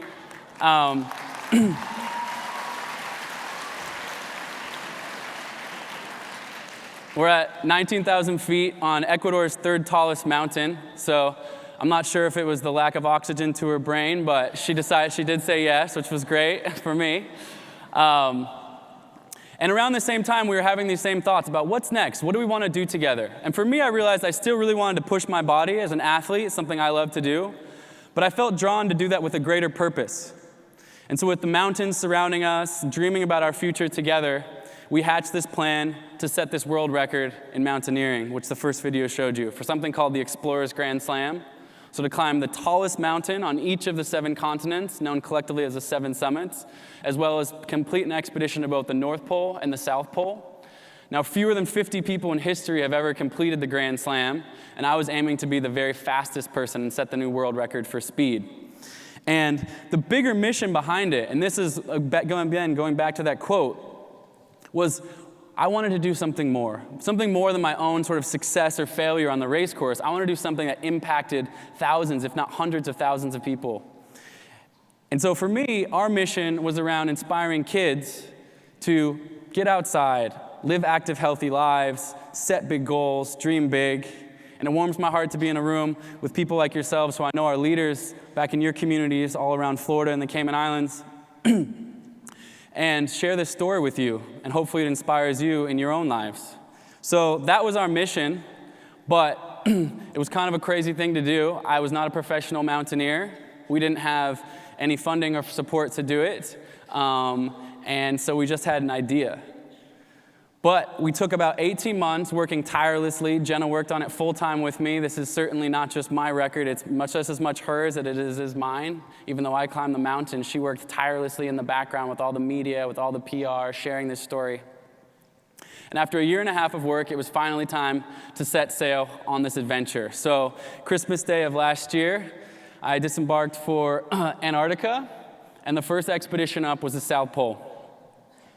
So Antarctica is a pretty crazy place. First of all, this is what it looks like when you land in Antarctica. You take this huge Russian cargo plane that lands. You can see this is the runway, literally my first few steps of this journey. And it's actually a 3-mile long runway, because it takes that long to slow a plane down as it's skidding to a halt across the icy plateau of Antarctica. And to go to the South Pole, I was going to have to take a sled and walk 69 miles from the 89th degree to the South Pole. And I was told, so I'd done some mountaineering before this, but I'd never been to Antarctica, never been to a place that was this cold. And I was told the average temperature in Antarctica is minus 40 degrees. And I'm sure as Floridians, that's pretty hard for you to imagine, but even for me, being from Portland, Oregon, where it's a little bit chillier than here, that was unimaginably cold. And I would ask other people who had been there, what's minus 40 like? And people can't really put that into words. So for me, this photo is actually the best way to sum that up of what that feels like. So this is me near the South Pole. I've gotten out of my tent after boiling water for dinner, and I've thrown a cup of boiling water into the air, and it instantly turns to ice. That's how cold minus 40 degrees is. So you can imagine that's me bundled up in there. You can't see my face, but that's me bundled up in there, dragging my sled day after day to the South Pole. And for me, when I look at this photo, it looks very beautiful. Like, what an amazing place, just this endless beauty and this endless white. But imagine that being the only thing that you look at hour after hour, day after day. The sun never sets, so it looks like that even at midnight. The sun's just circling overhead. It's a very intense and a very desolate place to go to. Thankfully, on this journey, I had a few different members of my team. So through each of the different expeditions, I had different people join me. Some I was by myself, as you'll see. But these are my teammates here in Antarctica. There was 4 of us in this tiny little tent that we called home, but it was our one reprieve from the harsh conditions outside. But working as a team was super crucial. So as we'd get out of the tent in the morning, everyone had to have their own role. So this is a time lapse. It's taken about minutes of us getting out of our tent in the morning and having each different piece that we knew. Okay, you got to grab this tent pole, you got to wrap this up, get it going. Because if you stand still even for a minute or two in Antarctica, you literally start to freeze and get hypothermic. So having a really dialed, well-oiled machine as a team was crucial for its success in eventually reaching the South Pole. So you'll notice here on this photo it says day 1. And that's because the world record starts when you arrive to the first either summit or pole. So this was technically, even though I had been going for weeks to reach this point, was day 1 of the world record clock. Now, obviously, I'm not going to have time to tell you about each and every different expedition. I'm going to tell you some more stories, more in detail about Everest and some of the others in the end, but I'm going to quickly go through some of the other mountains. So the next up was the tallest mountain in Antarctica. This is a mountain called Mount Vinson. And this is me on the summit. I'm trying to smile in this photo because I needed to make sure that there was evidence I was in all of these places. But I just took my goggles off just for 10 seconds to take this photo, and you can see there's actually ice already on my eyebrows and my nose and my mouth, just trying to smile because it's actually minus 70 degrees that day with the wind blowing. A pretty harsh environment. And the next place I went to was Aconcagua, which is the tallest mountain in all of South America. And so I got there, and the good news was that I was 1 week ahead of schedule. So the things in Antarctica had unfolded pretty well for me, and I was a week ahead of schedule. So at this point, this guy named Henry, my friend, was going to come meet me to be my climbing partner on Aconcagua. Aconcagua is a very tall mountain. It's actually the largest mountain outside of Asia, Nepal, and the Himalayas. And he said, well, I'm supposed to be down there in a week. I said, yeah, but can you come early? You know, I'm trying to set this world record. I'm ahead of schedule. And he's like, no, man, like I have like a normal job and a life. I can't just fly to South America tomorrow. So I had a decision to make. And I know leadership is a key foundation in this room. And I told you before how important it was to work as a team. But in this moment, I had a decision to make, which was, should I wait for him, have a stronger team, or should I, so I can stay ahead of schedule, try to go alone? So I decided in this case to try this climb this mountain completely by myself. It's a 22,800-foot mountain. I think the tallest mountain in Florida is 300 feet, so it's a bit taller. And you can see I'm carrying a ridiculous amount of things on my back right here. And part of the reason is because I am completely alone. Because normally we would share the weight. He would take the tent, I would take the stove, we divide things up. But I had to take everything on my own back. So at this point, I'm carrying about 80 or 90 pounds. And up at 22,000 feet, there's a lack of oxygen. So I should explain this for people who are unfamiliar with this concept. It's called acclimatization. So as you climb higher and higher mountains, the air gets more thin, it's hard to breathe, and your body can slowly adjust to that thin air. So if you are on high mountains and you go from one high mountain to another high mountain, your body stays used to the thin air. So that was the one advantage of going quickly from mountain to mountain for me. But your body really never adapts. So here at 22,800 feet, trying to get to the summit of this mountain, I was walking something, this is not an exaggeration, walking something like this, like one step like, and that, moving that fast, you might pass a guy on the trail, they'd be like, you'd think you were Usain Bolt, like, you know, just walking like one step, seconds break. It's really hard up there. So I tried to go for the summit completely alone, made it about 1,000 feet from the summit, and then unfortunately, this is what I encountered. About 60-mile-per-hour winds. I was up there completely alone, couldn't tell where I was going. Pretty much sums it up. So despite my very best effort to make it up there alone, I had to turn back and climb all the way back down the mountain, which was very disheartening after putting in such a massive effort. But you'll see there's a theme throughout this talk about perseverance, and I put so much into the effort of this project, it was time for me to regroup, but figure out another way. So a few days later, I thought I had another weather window. I climbed up, and this next video shows you me reaching the summit of Aconcagua, and in a very emotional moment for me that I'll tell you a little bit more about afterwards. Well, here I am, walking the last few steps to the tallest place in South America. I'm exhausted, I'm not gonna lie.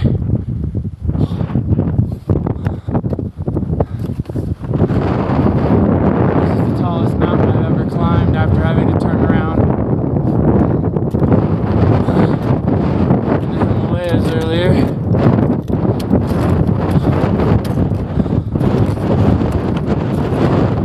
I made it! I made it! I'm all alone up here. Only person. There's the summit marker.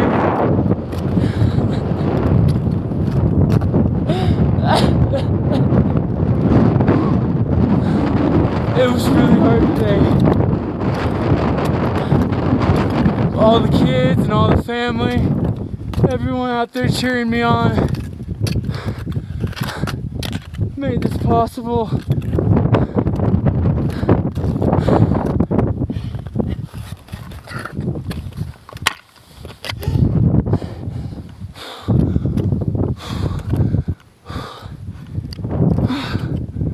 I'm a little overcome with emotion, obviously.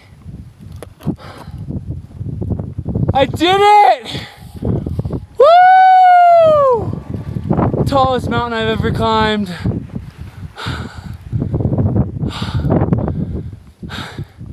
Just goes to show anything is possible if you believe in yourself.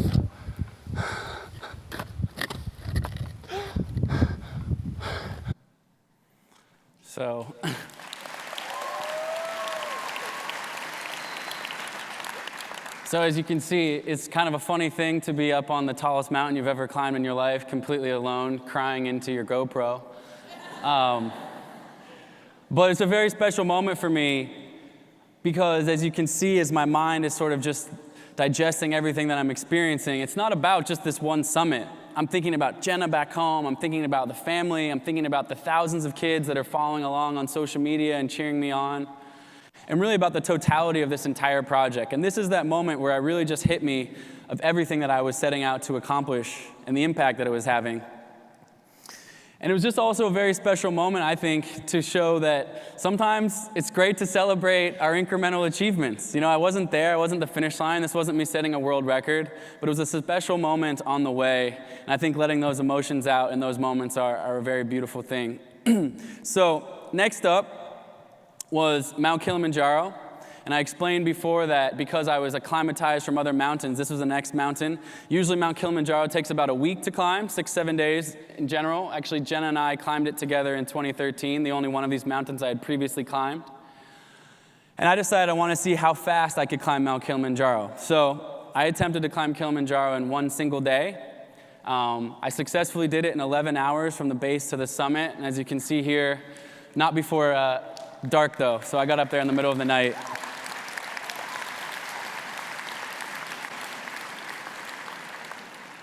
Next up after that was a mountain called Karsten's Pyramid, which is the tallest mountain in the Oceania or Australasia continental region. And this is what it's like climbing that mountain. It's a pretty crazy place. So this one's deep in the jungle, no snow, right near the equator.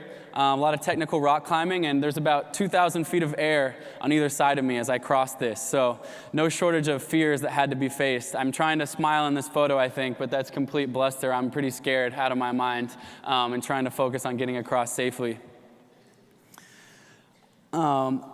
Next up, Mount Elbrus. This is the tallest mountain in all of Europe. This is in Russia. And this mountain is normally climbed in the summer. About 99% of the time it's climbed in the summer, but because of this record, I needed to fit it in the winter, which made it much harder, much icier, much colder, much more dangerous. But this is me on a winter ascent of Mount Elbrus, and on the 61st day of my projects, I made it to the summit of Mount Elbrus. So that set up what's the final third of the project, which was the North Pole, Mount Everest, and Denali. So I was 2/3 of the way done, but I had the hardest final third to go, because most people would say, even objectively, that those final 3 are the hardest 3 expeditions, even if you're going to do them individually. And of course, most people doing this do one expedition, go home and rest. I hadn't been home the entire time. I was just going back to back. And the North Pole is a super unique place because there's no continent under it. It's not like Antarctica where there's land below. It's actually just floating sea ice in the middle of the ocean, completely at sea level. So that's me literally walking around on floating sea ice. And it's a strange place because I would go to sleep at night, we'd set our tent up, we'd go to sleep at night, and we'd wake up in the morning, and the first thing we'd do is we'd check our GPS. Because we'd either be a mile closer to the pole or sometimes a mile further away, just drifting back imperceptibly in the night. And so, very unique set of circumstances. And then oftentimes we'd be crossing things like this where the ocean was actually just below. So my partner, Eric, he actually fell through one of these cracks at one point. I had to pull him out, completely soaking wet, dry him off, and make sure he was safe and warm. So a very unforgiving environment, to say the least. And the funniest thing about the North Pole is that you just saw Aconcagua, beautiful summit. Most of these places are beautiful vistas. You're so excited to get up to the highest point after climbing up. But when you arrive at the North Pole, it looks exactly like everything else you've been walking through. It's just a GPS point because it's this ice with a point on the bottom of the ocean. So we get to the North Pole and was kind of looking at our GPS like, yep, we're here. No, North Pole's over here. Wait, it's over here. So just looked like everything. Although an amazing place, definitely the most anticlimactic of them all. But in contrast to what I had been saying before about being up in high mountains and then being able to go to another mountain, having my body used to the thin air to go to the next one, this was the opposite of that. So the North Pole is at sea level, and the next thing I needed to climb was Mount Everest, the tallest mountain in the world, of course. And to make matters worse, I actually had been delayed at the North Pole 8 days. So it was already going to be a very tight timeline because of the way the weather matches up. But by the time that I arrived to Mount Everest, and this is me here at Mount Everest Base Camp looking up, I was a month behind schedule. I was actually the very last person to arrive to Mount Everest in the entire climbing season. And normally, Mount Everest takes about 8 weeks to climb, and I only had about 3 weeks left before the season was up. So not only was I coming from sea level, but I was also very, very, very short on time. So I didn't know if it was going to be possible, but just like with before, I said, you know what, I'm going to give it my best shot, and we'll see if I can make it up to the summit. So climbing Everest is a pretty intimidating thing. Standing here, looking up at the tallest point on Earth, to give you perspective, the mountain that's in the middle there is a mountain called Lhotse. Everest is the one on the left. And that mountain is actually the 4th tallest mountain in the world. That's a 27,800-foot mountain up in there in the middle that's being dwarfed by Mount Everest. It's just so massive. And any climb of Everest starts here. If you've read anything about Everest, it starts in a place called the Khumbu Icefall, which is this really intense glacier, basically. And in 2014, in this very spot, there was a huge avalanche in this spot that killed 16 Sherpas. And then the year following, in 2015, there was a huge earthquake, as you probably know, in Nepal, that devastated the country and killed 10,000 people. And so actually no one had climbed Mount Everest in either 2014 or 2015, and I was there in 2016 with the odds stacked against me, very much so. And this is what it looks like crossing across these ladders. This is about 200 or 300 feet down into these crevasses that you'll see as I walk across. And this is not just one ladder. There's about 50 or 60 of these that you're going up and down throughout the entire climb, over and over like this.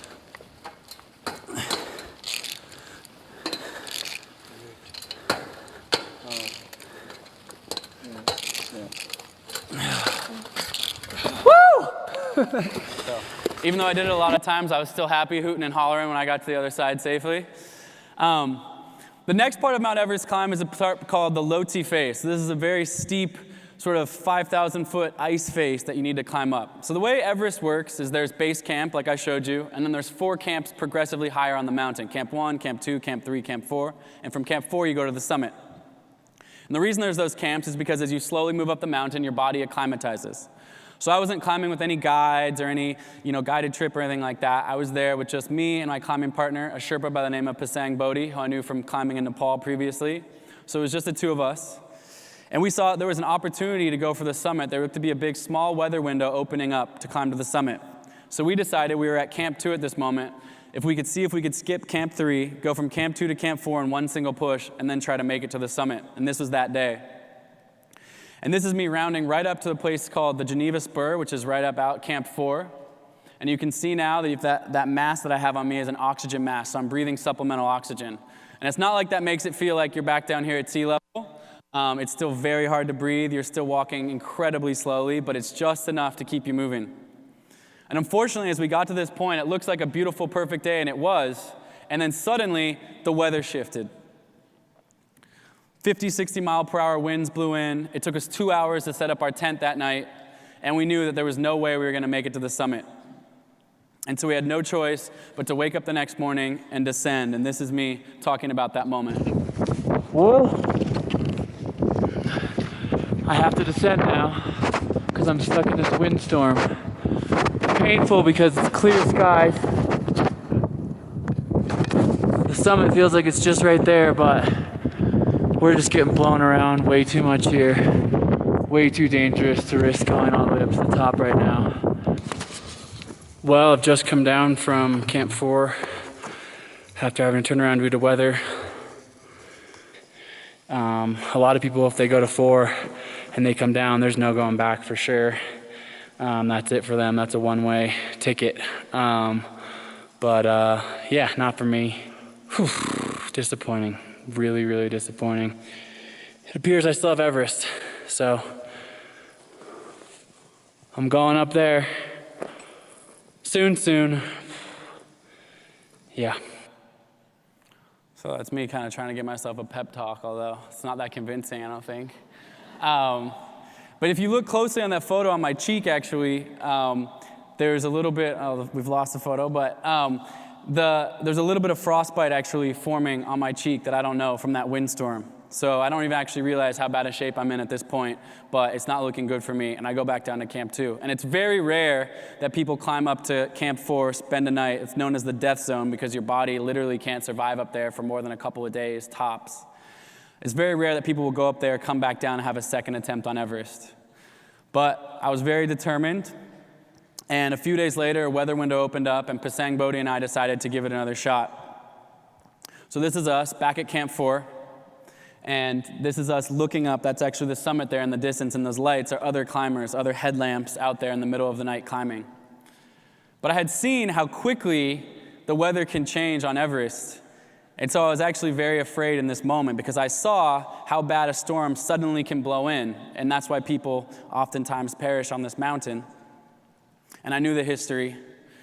And so the only thing I could think to do was to get on my satellite phone and call home to Jenna, who has been running this whole project in the background and is, of course, my rock throughout this whole thing. And I called Jenna and I said, what should I do? I'm at Camp 4, but I know how bad the weather can get up here. Just surviving that night 3 nights ago was the scariest night of my life. What do you think I should do? I'm scared. And in an incredible moment of bravery, she turned to me over the phone, similar to my mom hiding me from her own fear, when Jenna definitely just wanted to say, calm down, it's not worth it. She said to me, Colin, people are going to summit Everest tonight, and there is no reason you can't be one of them. Go realize your dreams. I believe in you. And it was exactly what I needed to hear in that moment. So I got out of my tent, and I kept climbing all the way up, and here I am near the summit, dropping off about 8,000 feet in either direction, one side to Nepal, the other side to China. That's Pasang Bodhi there in red, and a couple other climbers up ahead.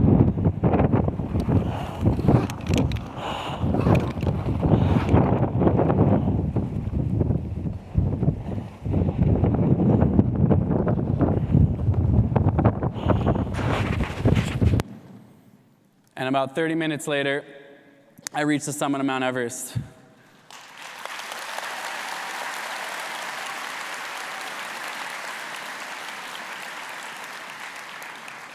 And it was, without a doubt, something that I'll never forget in my life. And obviously, throughout this project, I was out there trying to set this world record. And I figured while I was on the summit of Everest, why not, if I could, try to break another record? And I think you guys might be interested in this. But I became the very first person in history to Snapchat from the summit of Everest. Summit of Mount Everest!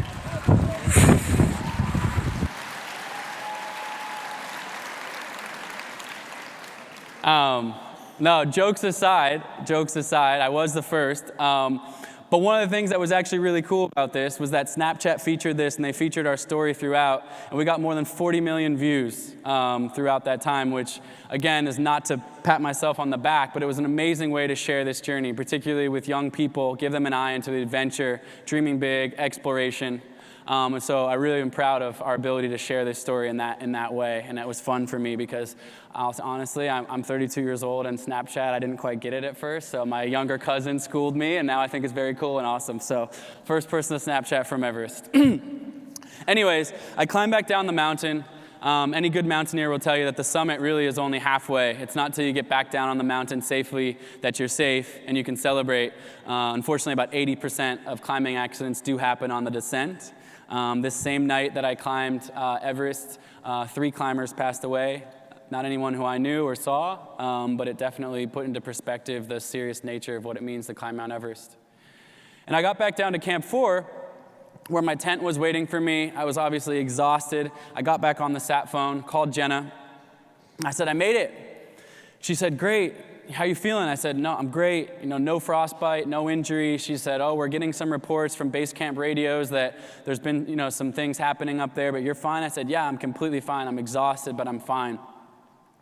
It had just taken me about an hour to take off my boots, crawl in my sleeping bag, and kind of hunker down for the night, and then to get ready to descend the next day. And Jenna said, well, we've actually been doing some calculating back home, and it just so happens, if I can get to the summit of Denali in the next week, you'll set not 1, but 2 world records. You'll become the fastest to also climb just the 7 summits, so the Explorers Grand Slam and the 7 summits.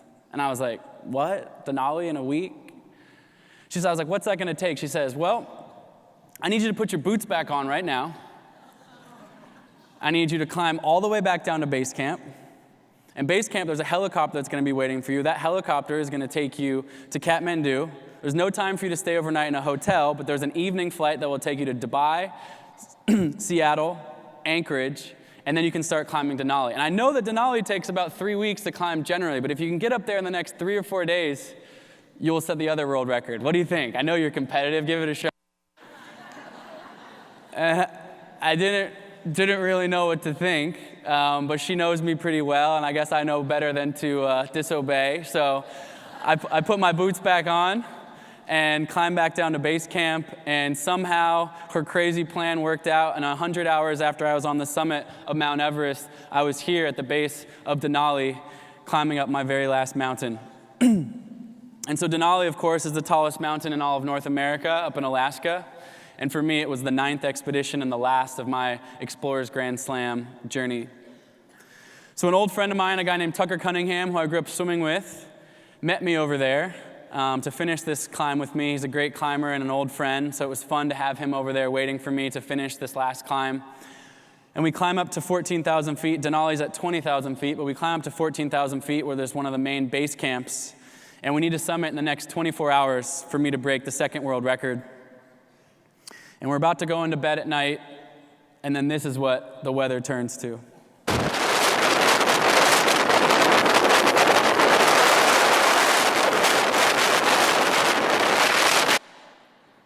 Pretty much the last thing that you'd want to face.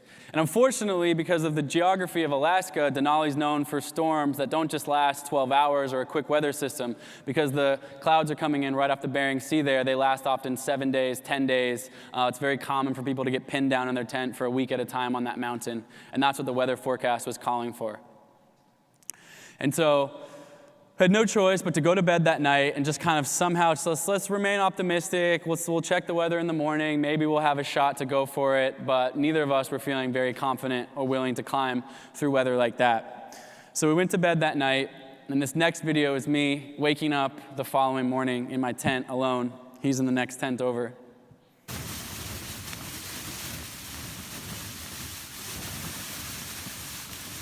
Just waking up here, Denali.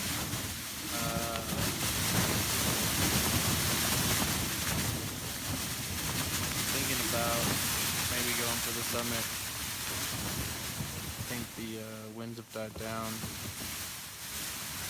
a little compared to what they were, but still blowing. I'm practically buried here in my tent. Snow everywhere. So we'll see. You can see that's, one heck of a pep talk for myself there. That's what 138 days of nonstop climbing looks like. Trying to pump myself up somehow, thinking maybe when I unzip my tent that it's gonna be great, that the winds have died down. So I get out of my tent to check in the morning and to go talk to Tucker about what we should do, and this is what I see.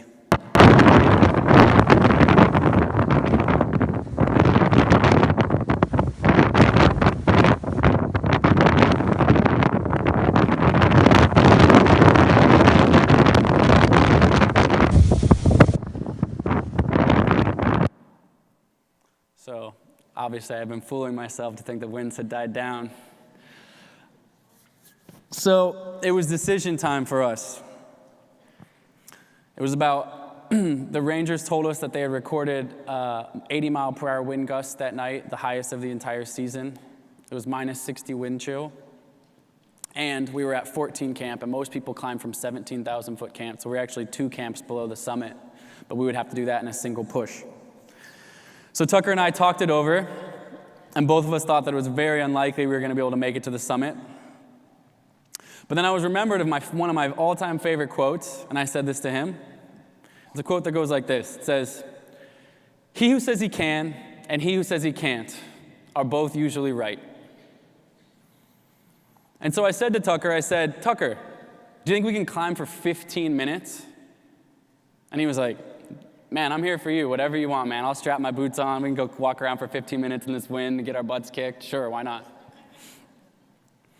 And so we did just that. And we were walking out of camp that day, full of our climbing stuff, and another climber from a different camp hears us walking past and unzips his tent, and he says, "Are you guys bailing out of here? You're going back down? You're getting out of this crazy storm? We're thinking about doing the same."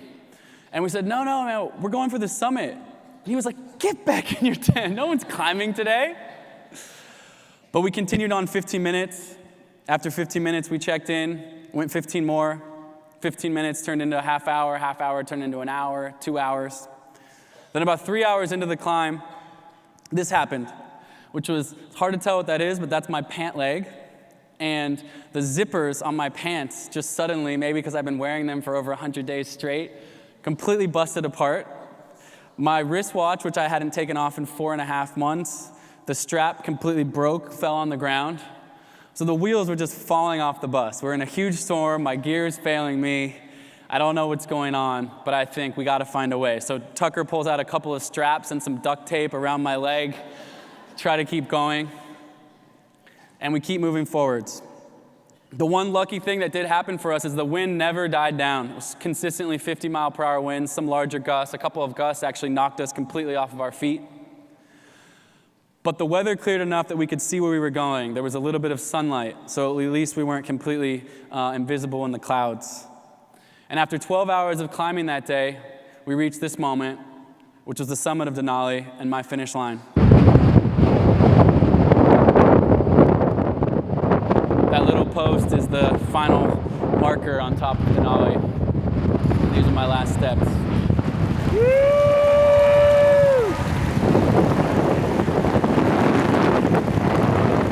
I'm a world record holder! 2 times! As you'll see here, there's no sound at this part, but you'll see here, an amazing moment for me, falling to my knees.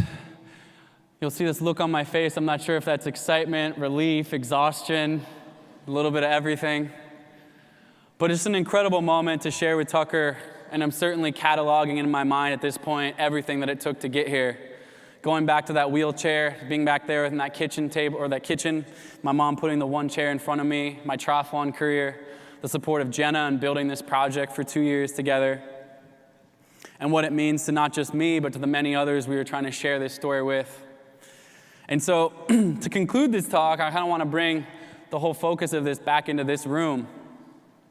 And certainly, the biggest lesson that I learned throughout this was this, the power of believing in yourself. When you believe in yourself, truly anything is possible. And that doctor told me, hey, you may never walk again normally, but my mom said, hey, let's set a goal.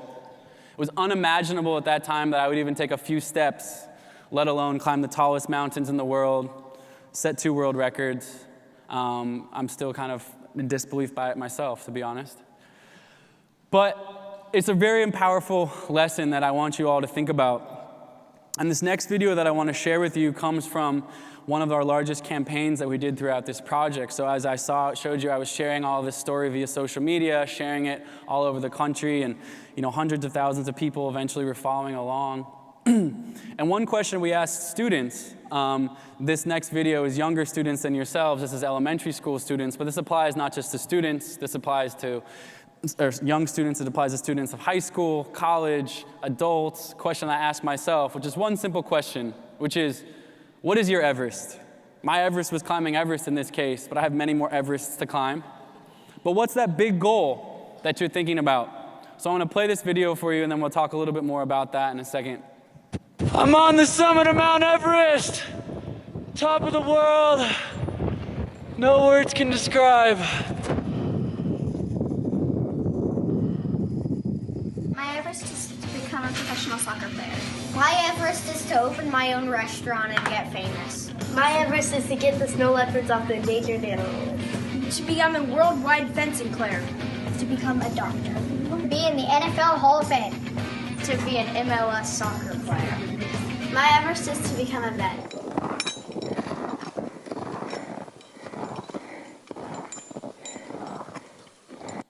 So, like I said, it's great to see 10-year-olds thinking about that question. Definitely want you all to think about that question, but it's a question, like I said, that I'm still asking myself as I move forwards through my entire life, because I think there's a lot of power in having that big goal that you have set that's guiding you day by day. So I want to do a little bit of a small exercise here. So I'm going to ask everyone in the room, adult, chaperone, student, if you could close your eyes. And I want you to think about what your answer is to that question. What is your Everest? What's a big goal that you want to set? It doesn't matter what it is. You heard some examples there from 5th graders. but I've heard incredible answers to this question. I've heard, my Everest is to be the first person in my family to graduate from college. It does not matter what it is, but whatever is meaningful for you in your life, a big goal that you have set for yourself. Now I want you to think about what your answer is. And I want you to picture yourself taking the first step towards that. What are you going to do tomorrow? That goal might be 10 years in the future, but what is the first step? What is the equivalent of you taking that step, getting out of your wheelchair and taking one step towards your goal? Think about what that is. And now I want you to think about a huge setback. Because I guarantee you, if you set yourself a big goal, not every day is going to be easy. Maybe you've set yourself a goal where you need to get up early in the morning and work hard, and the alarm clock goes off and you think, oh, I'm just too tired this morning, I can't do it, I'm over it. Maybe a tragedy or an injury befalls you. Maybe there's disruption in your family. It could be anything, but imagine a tough time. And then imagine yourself persevering through that moment. Imagine yourself saying, you know what, I can get through this. I know that the weather's bad, I know that the wind's blowing, but can I walk for 15 more minutes? Can I keep moving forwards and see where life takes me? So imagine yourself getting through that setback.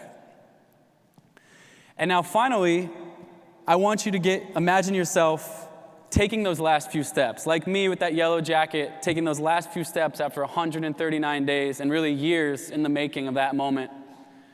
And I want you to picture yourself crossing your own finish line, whatever that may be. Thinking of yourself actually achieving this audacious goal that at one point maybe felt like it was impossible. Feel that moment. Taste it. Breathe it in. And on the count of 3, we're all going to open our eyes and say those 2 simple words, I can. And picture yourself in that moment achieving. So here we go. 1, 2, 3. Ah, that was weak. That was super weak. All right, we're going to do it again. 1, 2, 3. Now, I've heard 5th graders do better than that. Come on, one more louder. 1, 2, 3. All right. And that may feel,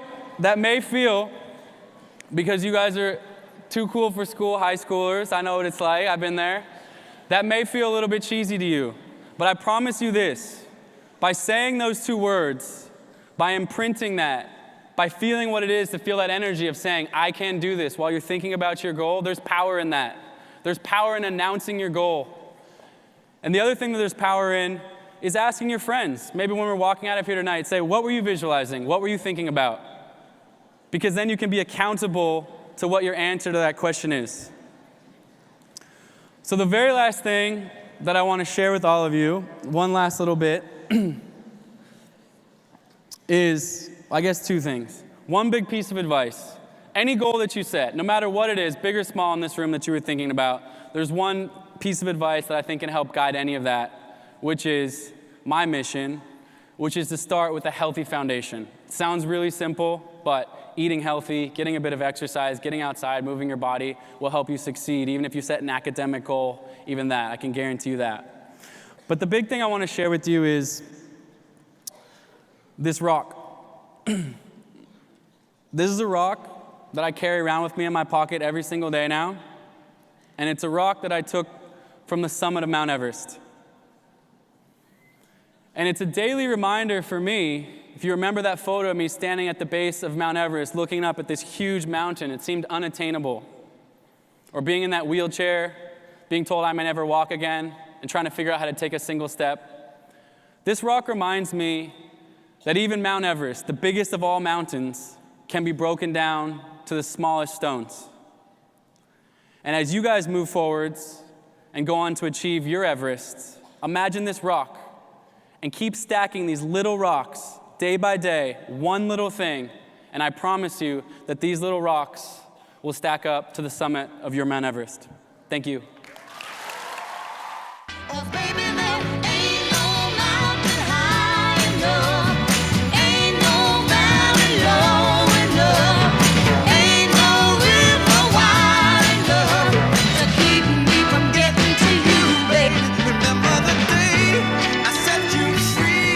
I told you you could always count on me. Allen, thank you for being our keynote speaker this evening. Please accept this token of appreciation. Please welcome Lieutenant Governor Melissa Rowe for the Sergeant at Arms report.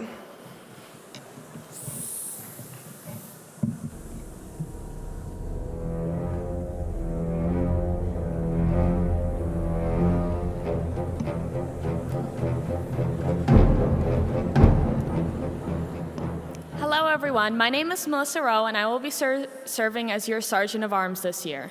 Just a couple friendly reminders. Curfew is at 11:59 p.m. No, that's not 12 a.m., it's 11:59 p.m. Also, please note that we are not the only guests in the hotel this weekend, so please be respectful throughout the conference. That means please do not be loud in the hallways after or when you're going back to your rooms for curfew. Please no running in the hallways when you're going between sessions. Once you reach the elevators, please be mindful that that is when you should start being quiet, because if you go beyond, if you're on floors 1 or 2, there are rooms beyond the elevators, and once you get into the hallways off of your elevators, that's also a great time to be quiet. In addition, please be quiet in your rooms. Other people in the hotel can hear you if you're being very loud, especially since our curfew is a little bit later than some of the other curfews at events at this hotel. Please be mindful that people are trying to sleep. If you are going to walk around, take the nature path, or just kind of take a tour of the golf course, please stay on the paths. We are in Florida. There may be alligators around if you wander off onto the grass green, or even worse, bad golfers, so be careful.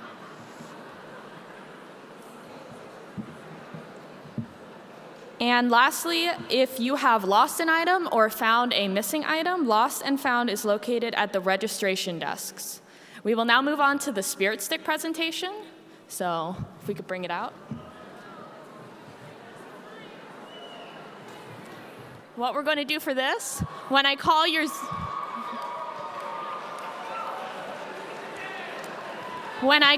zone letter, your entire zone is going to cheer as loud as you can, and whoever gets the most hype is going to get the Spirit Stick. So Hannah, if you could come over and help me judge.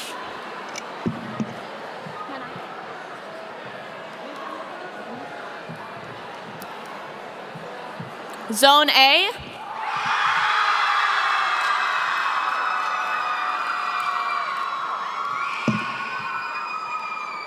Zone B. Zone C.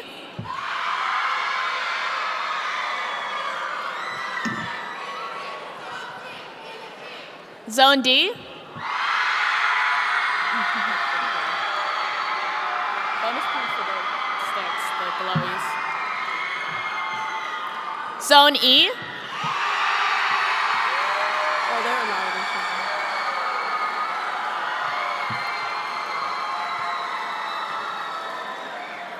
Zone F.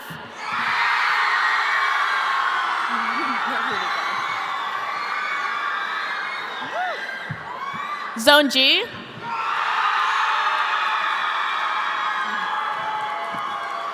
Zone H.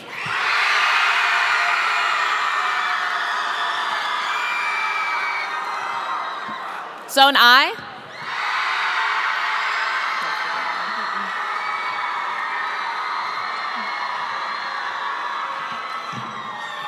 Zone J.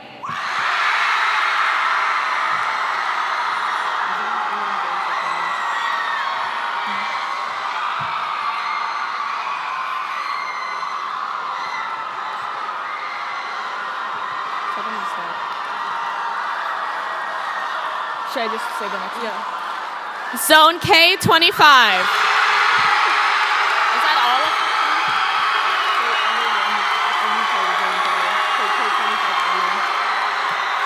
K25 only?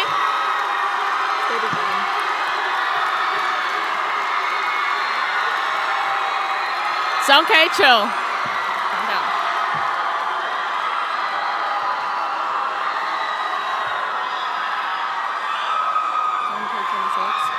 Zone K26.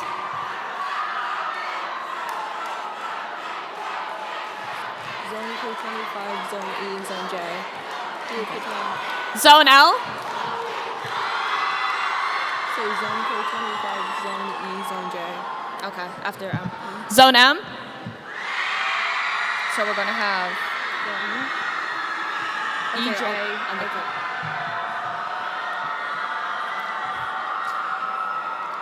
Can I please hear Zone E, Zone J, and Zone K25 again? Zone E first.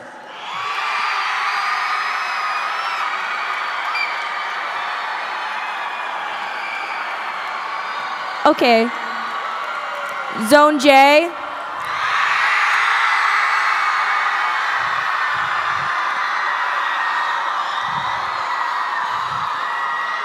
Okay, Zone K25. Okay.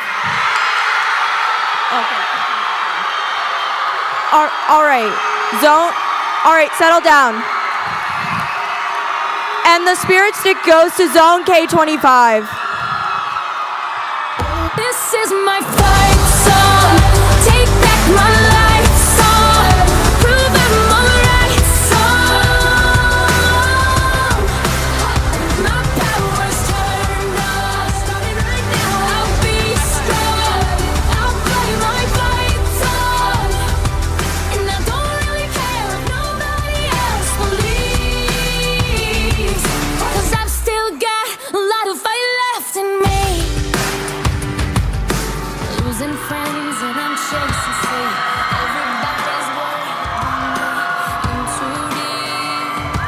Say I'm in too deep. Please welcome back District Conference Chair Hannah Rosenbaum.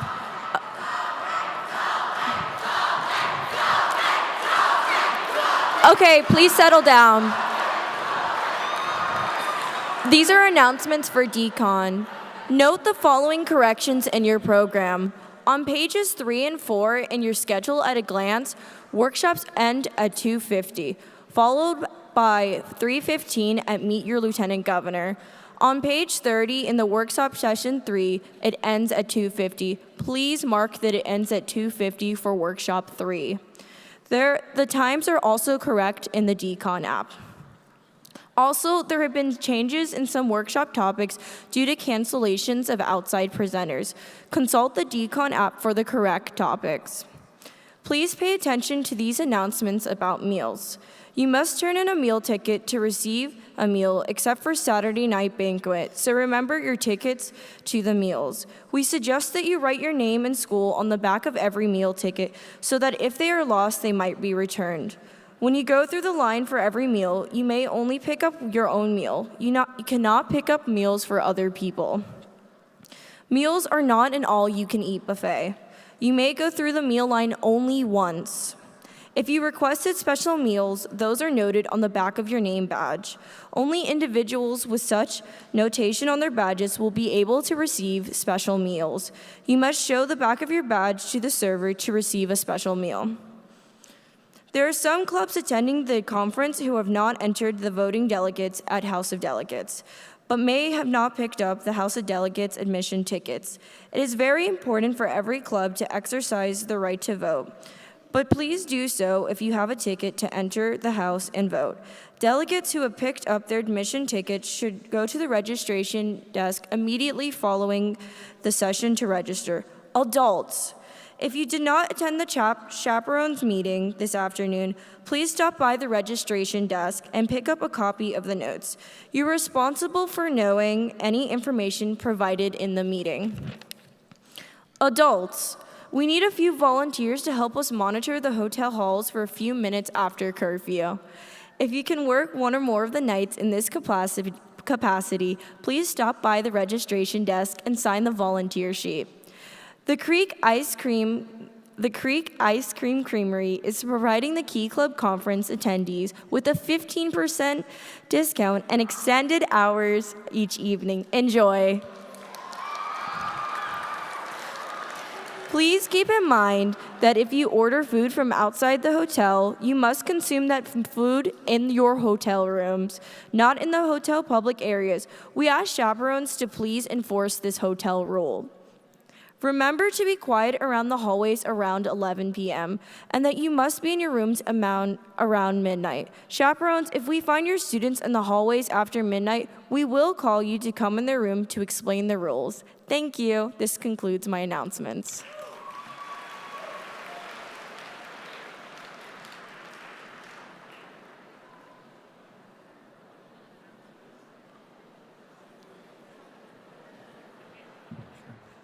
Please stand as Lieutenant Governor Robin Maskovich leads us in the Key Club Pledge and remain standing for the benediction to be given by Lieutenant Governor Sophia Bazo.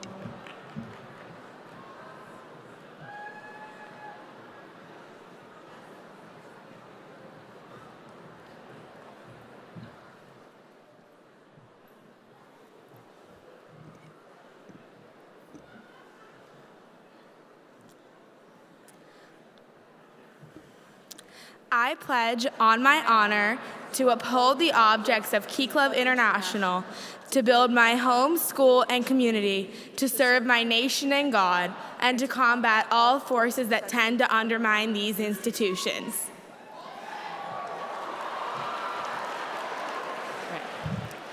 Let us pray silently together, each one of us according to our beliefs. Giver of all things, we thank you for allowing all of us to join together for the 79th Annual District Education and Leadership Conference and for our safe travels. We thank you for our wonderful year of service, friendship, and leadership through Key Club. We pray that this weekend we will learn new and exciting service ideas, meet new friends, and gain more leadership that we can share with our homes, schools, and communities. Amen. Amen. I officially adjourn this 2017 opening ceremony. See you at the meet and greet at 10 o'clock in Pensacola, GH.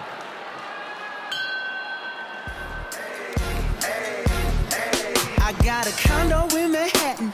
Baby girl, what's happening? You and your ass invited, so gonna get to clapping. Go pop it for a plan, pop it for me. Turn around and drop it for a plan, drop it for me. I'll rent a beach house in Miami. Wake up with no jammies. Lobster tail for